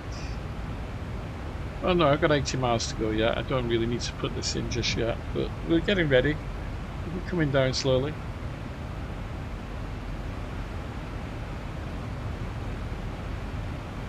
So yeah, we're kind of in the south east of Spain at the moment. Not very populated area, but then we'll be coming down to Granada. We'll fly to the right of Granada, straight over Malaga, and then make our approaches towards Gibraltar. It'll be a real test getting into Gib. It's always a test.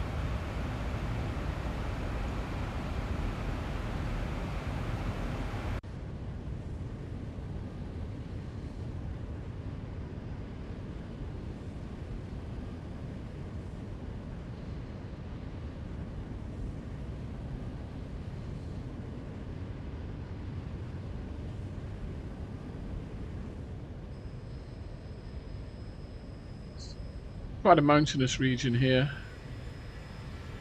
Like I say, not densely populated, but I should imagine there's a few mountain villages around there. Certainly down in the valleys. There's a road there going in. I should imagine that's a village by down there somewhere, and down here. But yeah, quite a mountainous region.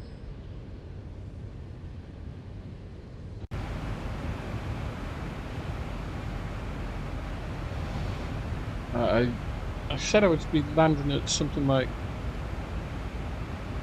Zulu time, didn't I? I got that wrong. But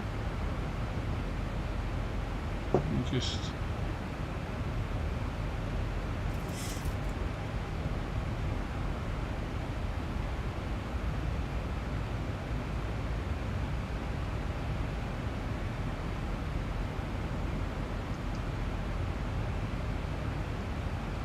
Right, so I said I'd be landing at 13:04 Zulu, which is correct.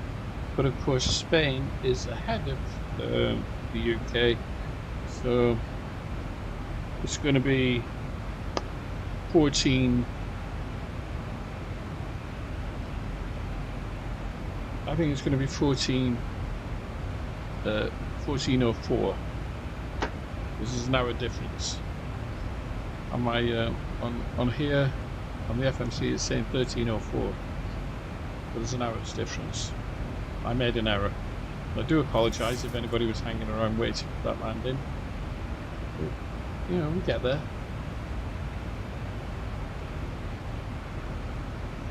No, it's not the French Alps. It's not even the Spanish Alps. I can't remember the actual region name, but it is in Spain. There. The French Alps, miles away.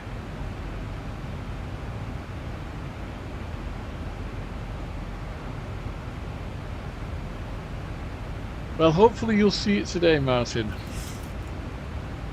I don't crash every time. I crashed the other week. Well, I didn't even crash the other week.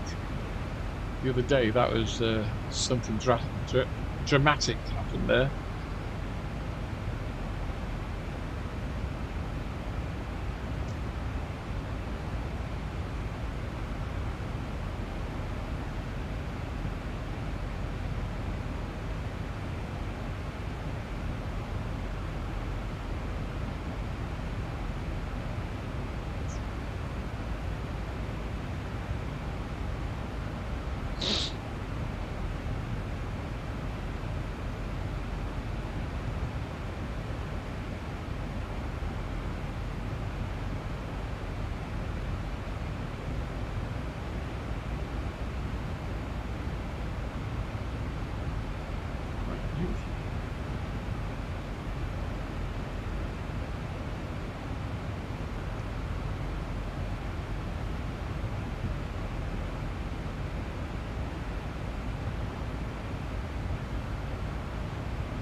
Yeah. Proszę.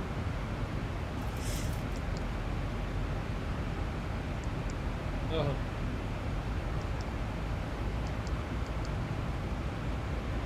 All right.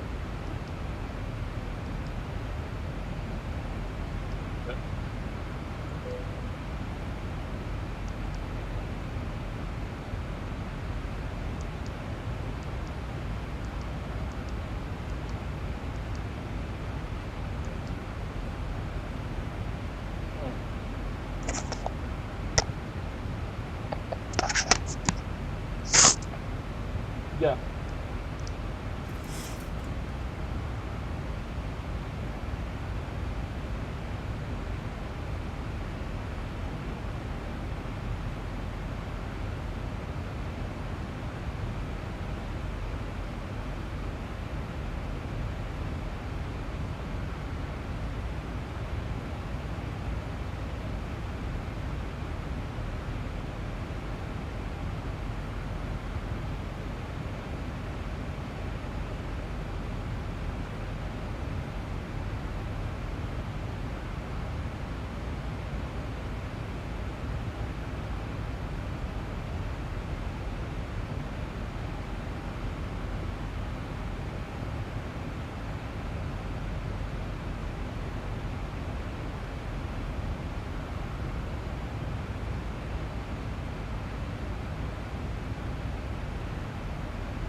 So my mate.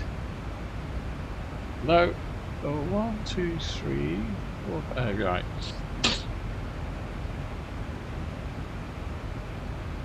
I was hoping to get a radar fix in then, but I can't for some reason. For Yankee. It won't do that.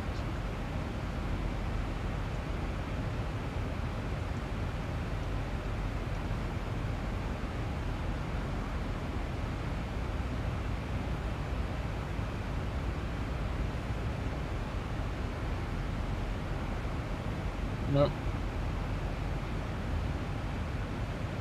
Can't get that in.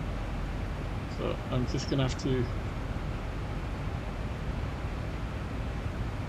I'll be fine.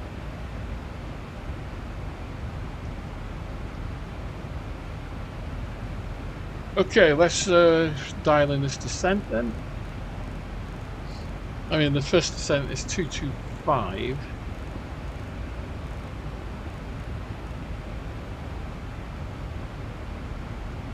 So I've dialed that in, and we'll see how we go.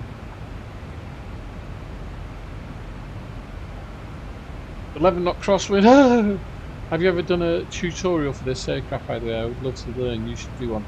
I've done several. I've done several tutorials. If you look on the channel, you'll see there are some playlists, and there's a playlist called Zibo. And so that is, I think that's, yeah, tutorials there. And I did two the other day because this aircraft has been updated quite a lot since I did the first playlist. So I did cold and dark start the other day for it, and approach and landing. But there is so much with this aircraft, and you know, you really got to spend some time learning it. This aircraft is free, by the way, and you can get it via xplane.org, or you can go to, if you just search Zibo mod in Google, you'll get plenty of information. Okay, but like I say, it's a study level aircraft. There's a lot to it, and yeah, I mean, it's great fun. It's very, very demanding, but great fun. I just want to zoom out a moment. Yeah, so I've got my fixes around there. So I've got a 10 mile and a 6 mile fix around Gibraltar. That should help me. I've got my charts here. Let me just show you this. So that was I wanted to get a radar fix in there at 10 nautical miles and one there, and one at Yankee, but I can't. So those radar fixes, I would be given those by ATC. If ATC were on, they would descend me, because this is a SRA runway, so basically you're descended by ATC. But as we have no ATC, I'll be descending myself. Yeah, so there's loads on my channel. If you have a look. Whoops. Didn't mean to do that. That's meant to go over there. I was wondering why I was looking at that then.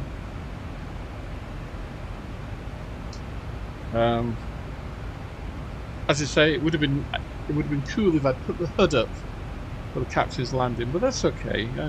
I'm pretty good at visual approaches. As long as I can get down,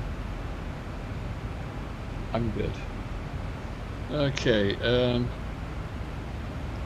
better let them know that we're going to be starting our descent soon. So, come back.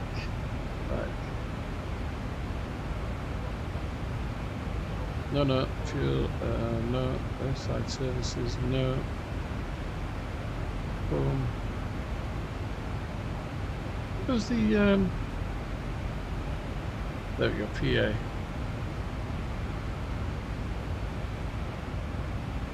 From the flight deck, we are just commencing our descent. Looks like we'll be landing ahead of schedule, and the weather conditions are We'll be touching down in less than 30 minutes, so do make your way back to your seats. Thanks for choosing the fly of us today, and it's been... There we go. So there's the captain's announcement. Now we're just coming up to the top of descent now.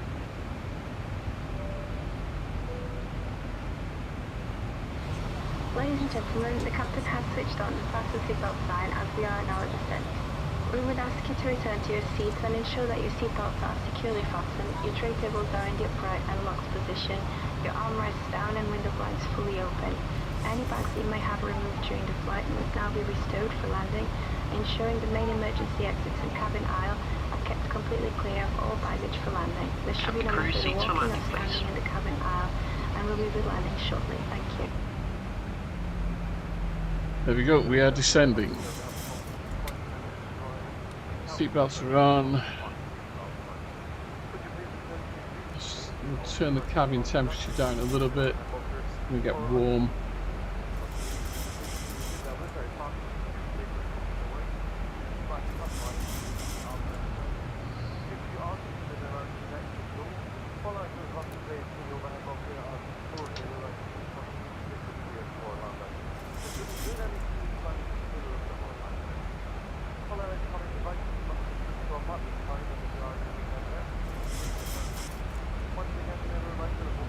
Mushroom mate switched on.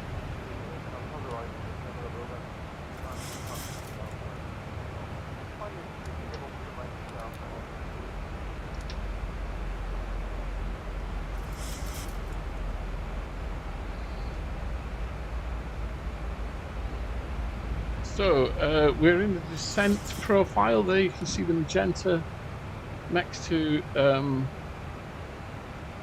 our descent profile. Speed is, we're slowing down. Auto throttle's gone off. Put it back on. The FMC speed, we should be around about 262 knots.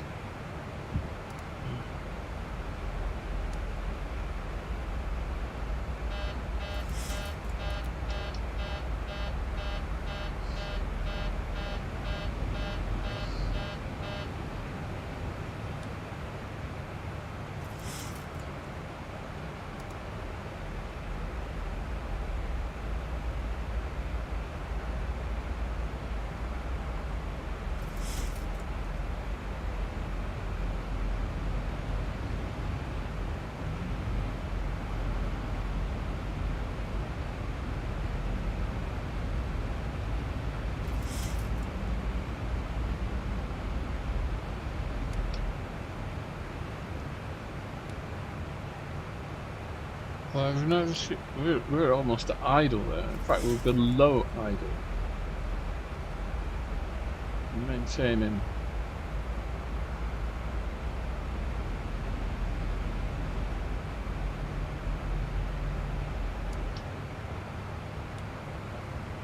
Yeah.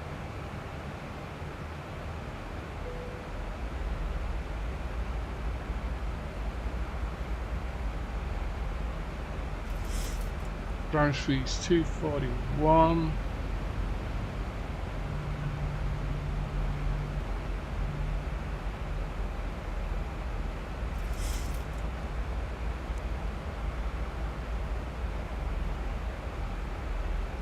$225 at MGA, which is pretty damn good. Although I am a bit curious as to why auto throttle is turning off. We're staying on now.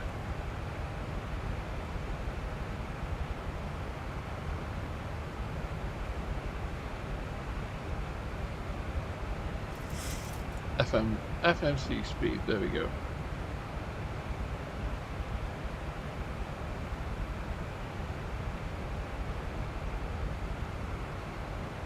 Okay, we've got to be 5902, so let's dial down. This is for PMOS, 5,902 feet.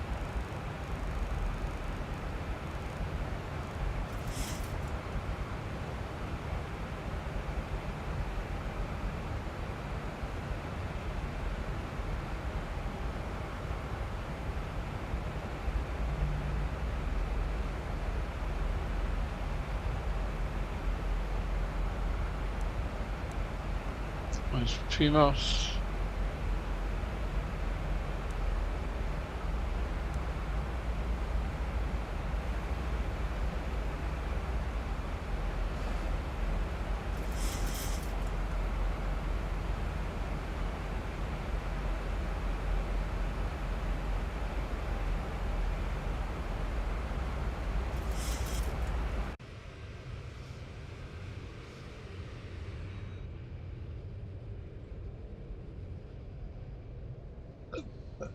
Where's the rock? We can't see it yet. Ooh.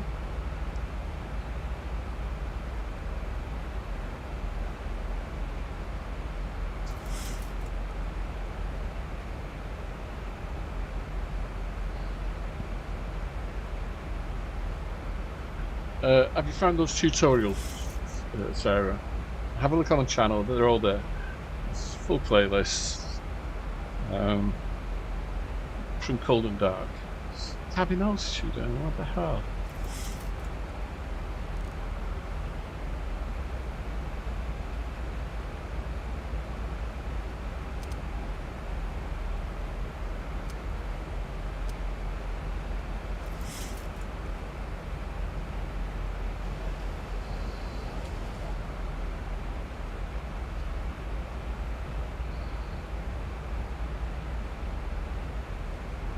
Okay, not far to go now.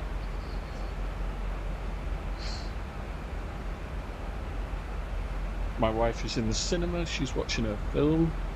As soon as we land, I'll be taking out the dog for a walk. He needs a run.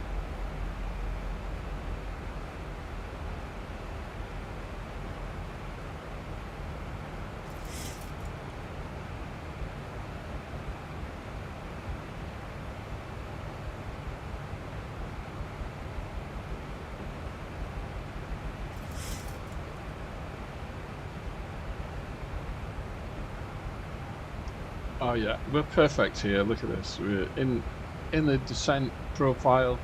That magenta there just jumps a little bit. We're in the speed. We're a little bit slow, but we're in the speed gate. That's okay. I prefer to be slow than anything else. No, she's not watching the Formula 1 movie. She's gone to watch The Salt Path with Gillian Anderson. Oops, master caution. Okay, let's set that. We'll set brakes. Roll. Oops. 2.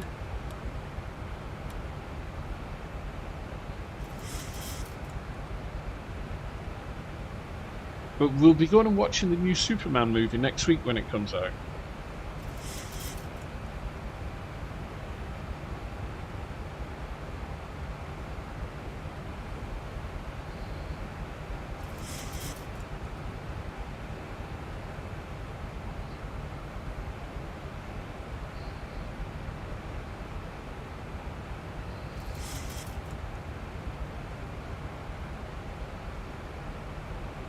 Those engines are really idling.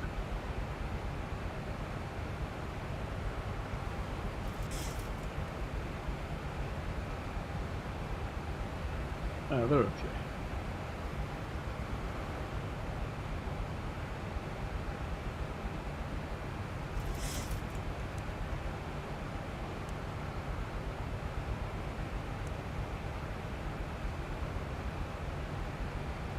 So, we've got to be at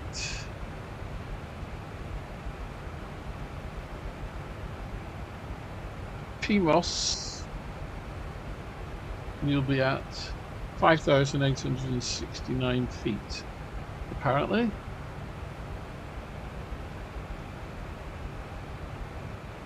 And then it's down to 1520. At 5 miles. So.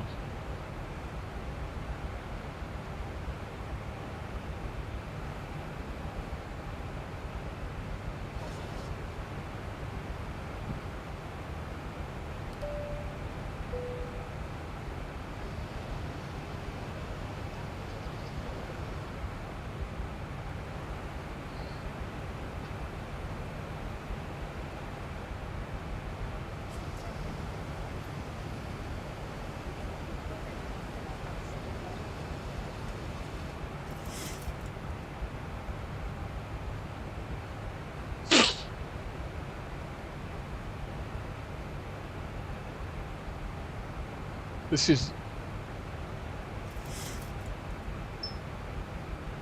because I'm not Welsh, clearly. I'm from the north.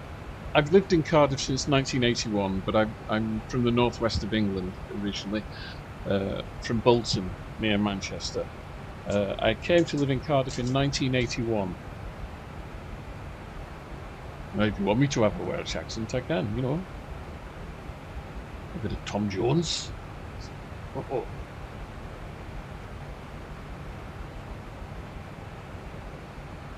Yeah, I had been living abroad. I lived in Corfu for 2 years.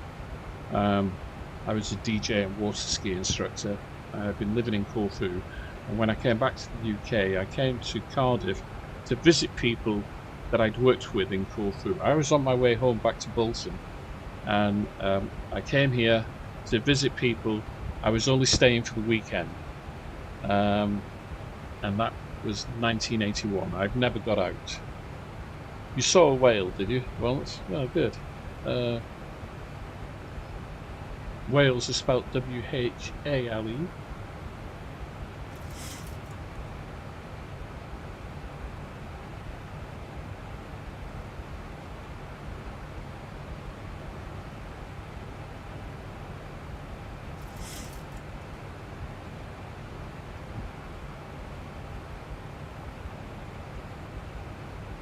And it's not a Wales accent, it's a Welsh accent.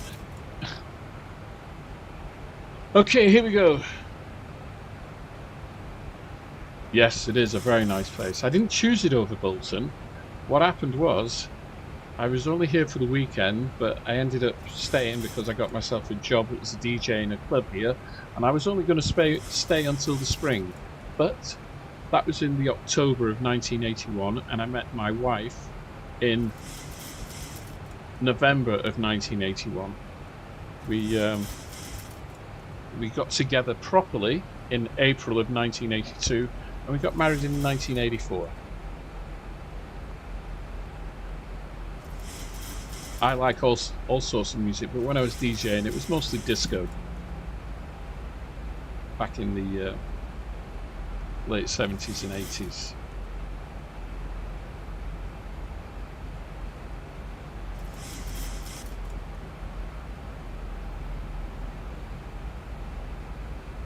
I like jazz funk, I like smooth jazz, the only kind of music I don't like, and I never really did like, and could never get to grips with it, was punk.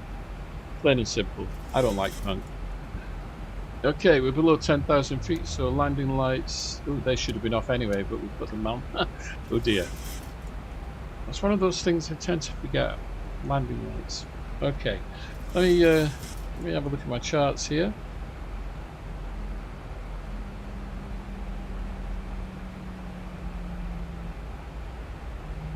So we're coming up on PMOS, 5,880, so we need to go down to 1520. Unfortunately, I can't get the 20 in, but I can get 1500 in.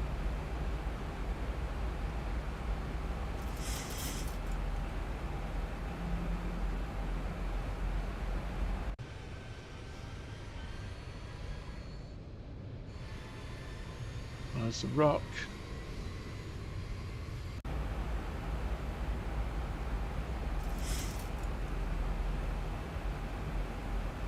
Then we'll have one a flap.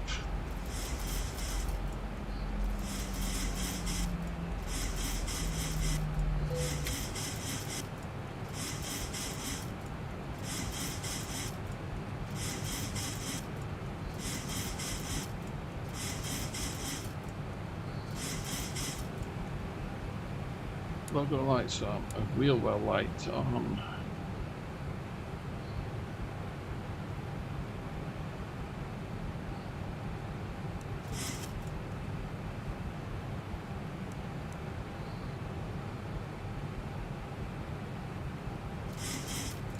Standard.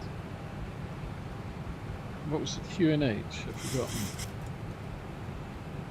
QNH is 1017.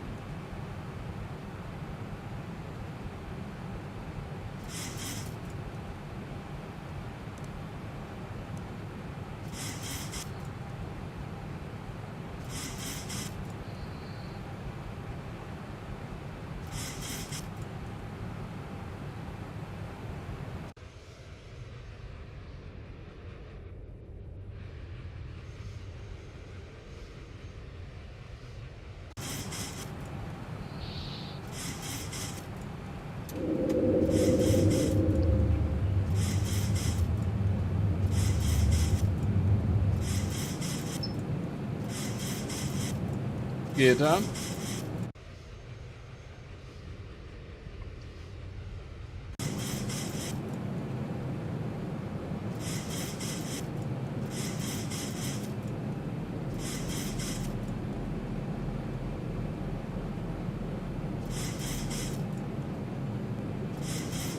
It is out there.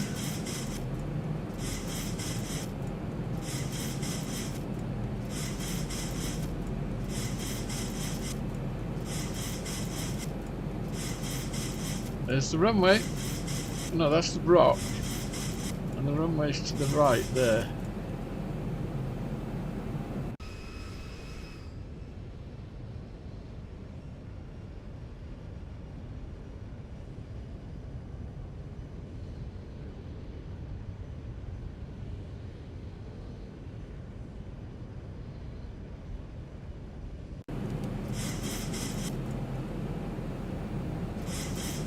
There's the runway down there.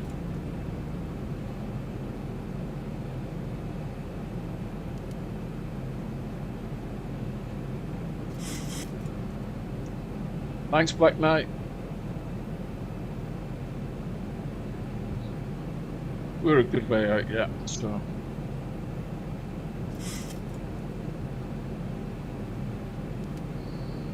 And the wind is straight down the runway.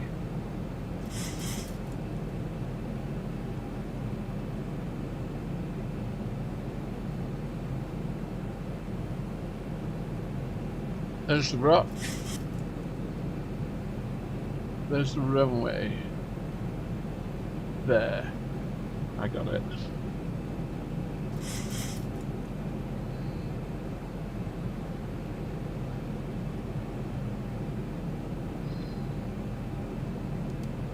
Coming in for that 10 mile radar fix.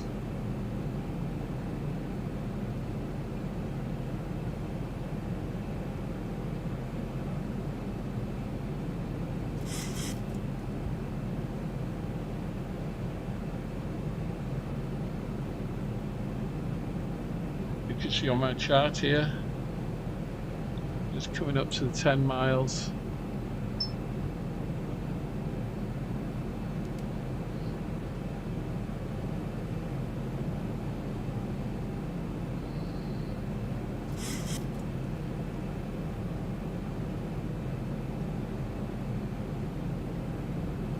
There's the runway. It's hard to see, but there it is.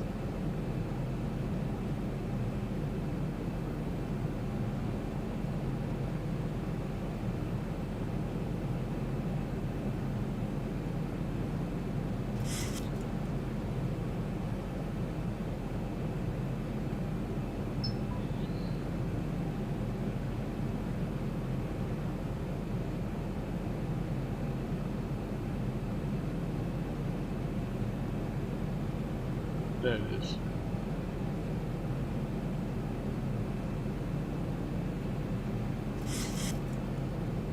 This is, like Innsbruck, this is a captain's only landing. Okay, feet on the pedals. Now we've got that crosswind, 9 knots. We're at 10 miles. Radio altimeter. Radio altimeter is alive. And at the moment, we're perfect.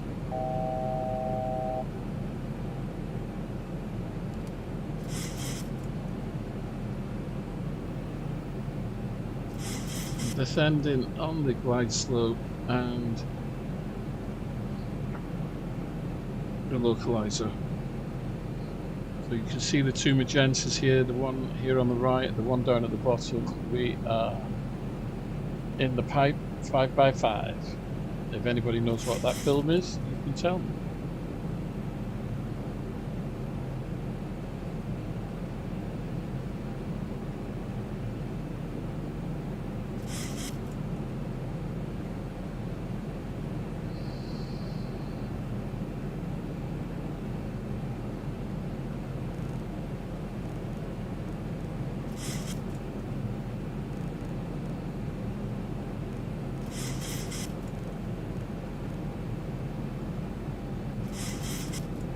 There we go. Descended to 900 feet, at which point I probably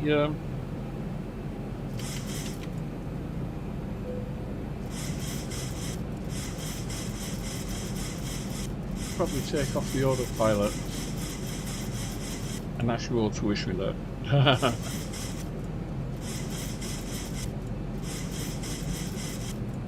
There's the runway. There's the rock.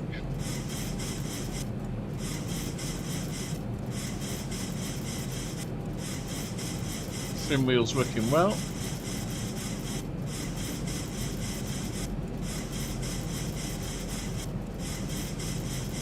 "13 knot crosswind on 27, yeah.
What's going on again?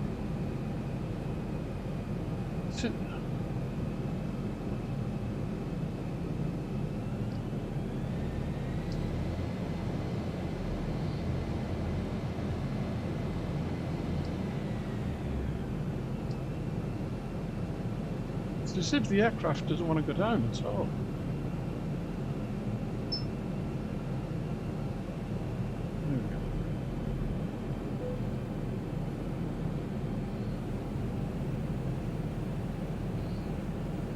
I don't understand what's going on of late. Look at that. 1,000.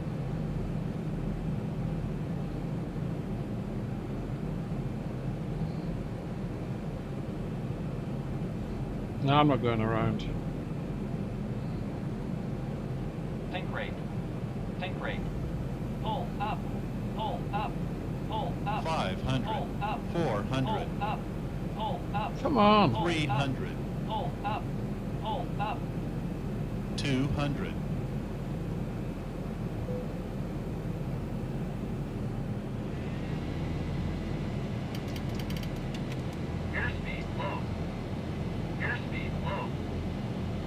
I don't understand why my joystick suddenly claims.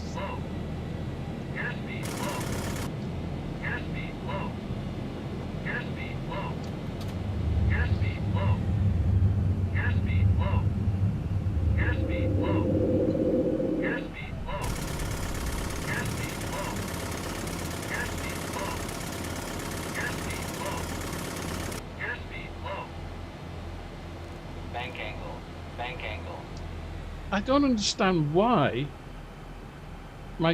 my joystick is playing silly buggers. I really don't.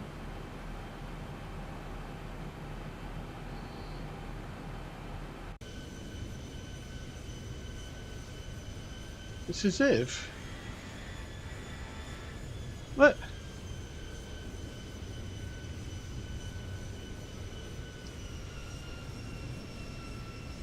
And you don't need to. You're also trimming. You're also trimming.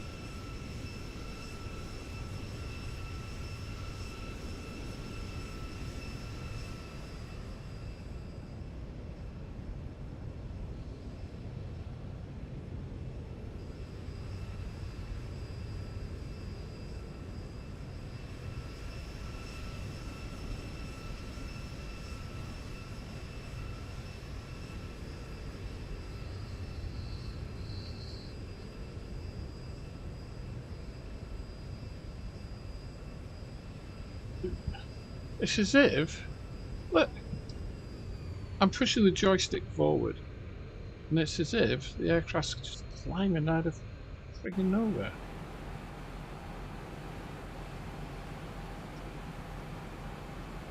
Look at my trim.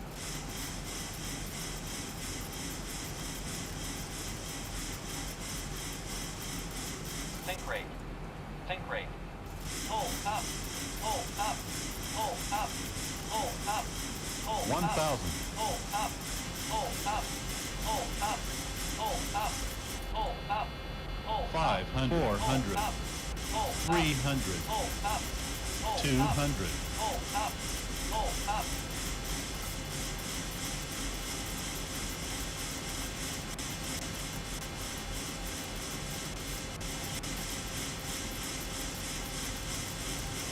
Think rate. 200. Think rate. Pull 100. up. Pull 50. up. 40. 30.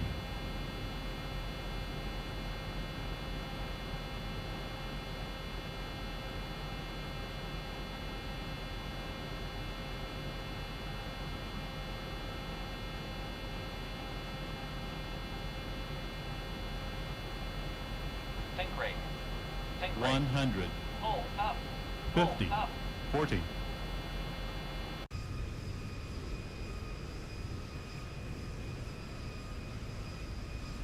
I don't understand that because trim is automatic.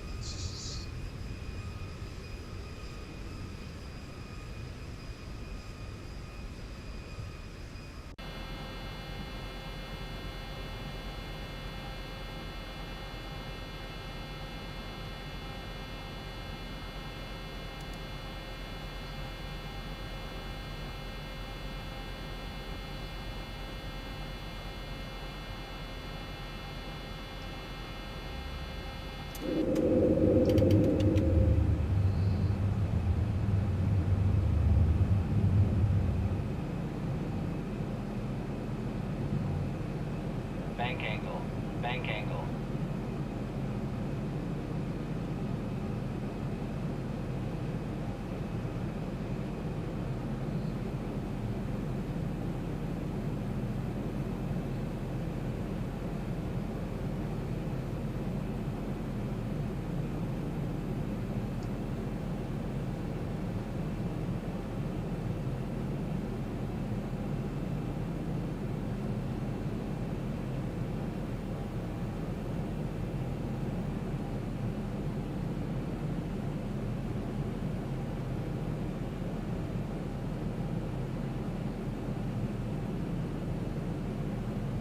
$500.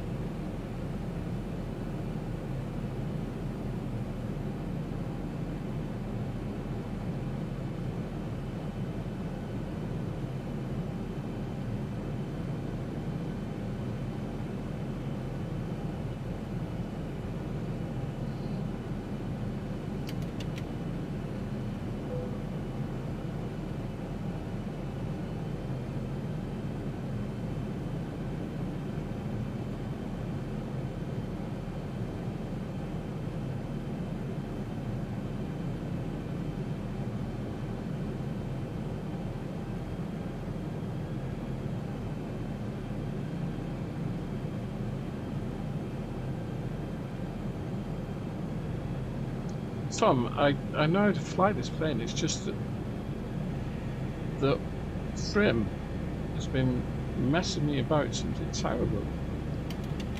Anyway, here we are. And I thought that, you know, the auto trim would be fine.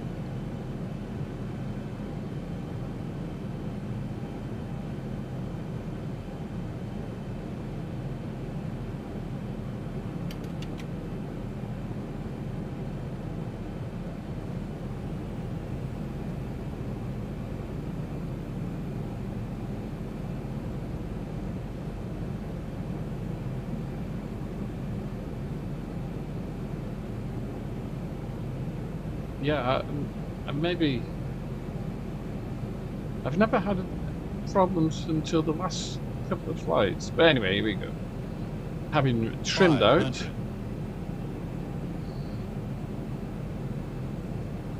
400.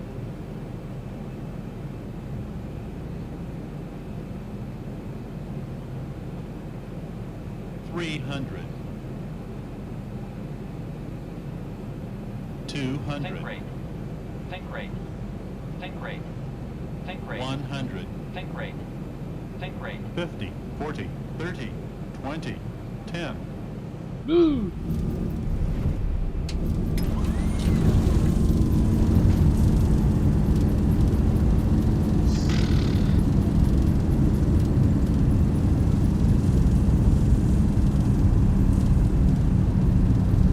Well, I got it down. Nobody was killed. So Gibraltar's record remains safe. I'm going to have to look at that whole trim thing. Thank you for flying Ryanair. Last year, over 90% of our flights arrived on time. We hope you enjoyed yours, and we look forward to welcoming you on board again soon. No, they didn't. They didn't enjoy it, and not one of the 90%. I mean, I'm flying to Innsbruck, no problems at all, anywhere. But last two flights, nightmare. Anyway.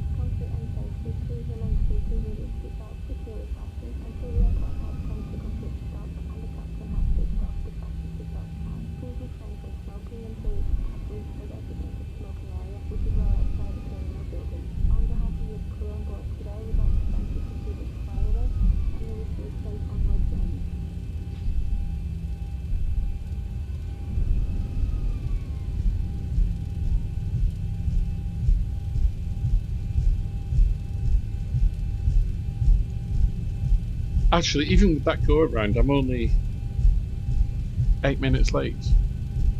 So that's not bad. It's supposed to land at 14:04. It's 14:13. So not bad at all.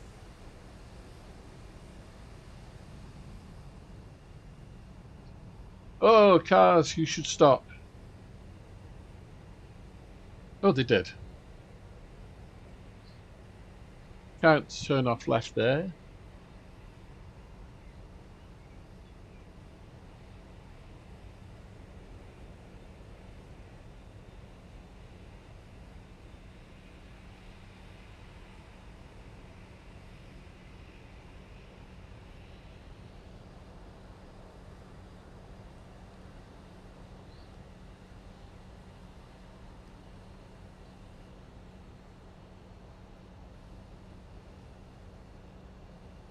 Oh, overcook it, overcook it.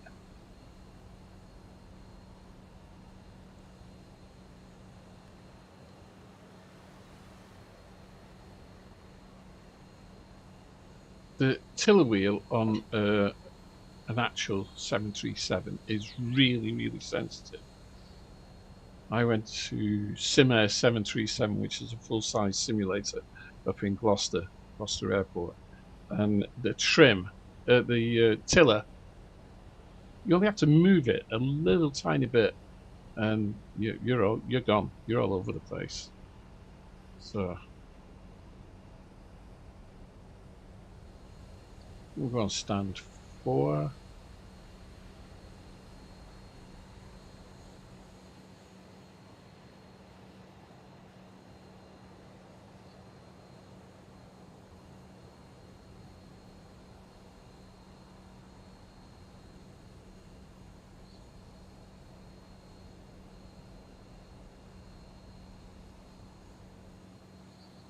And there we are. Stand 4. Brakes on.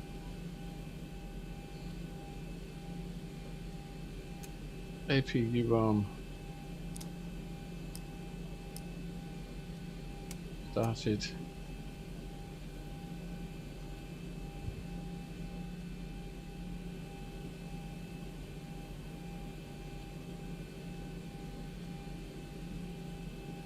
Set chocks. APU's running. Engine off.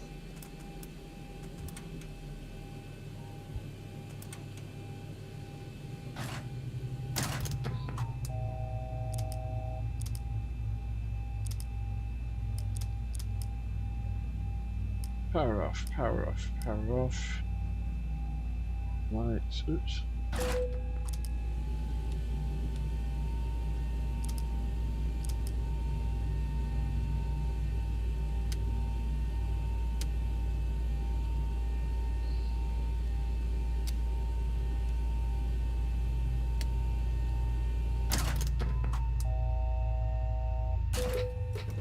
Underground power. Off, off, off, off. There we go. Fans.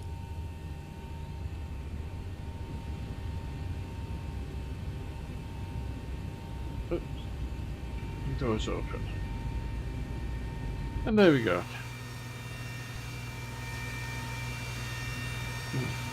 Yeah, stairs.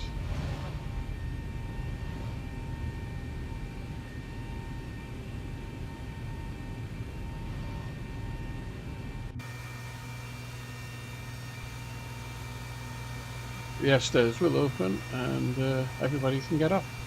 Alright, we made it. Yeah, I'll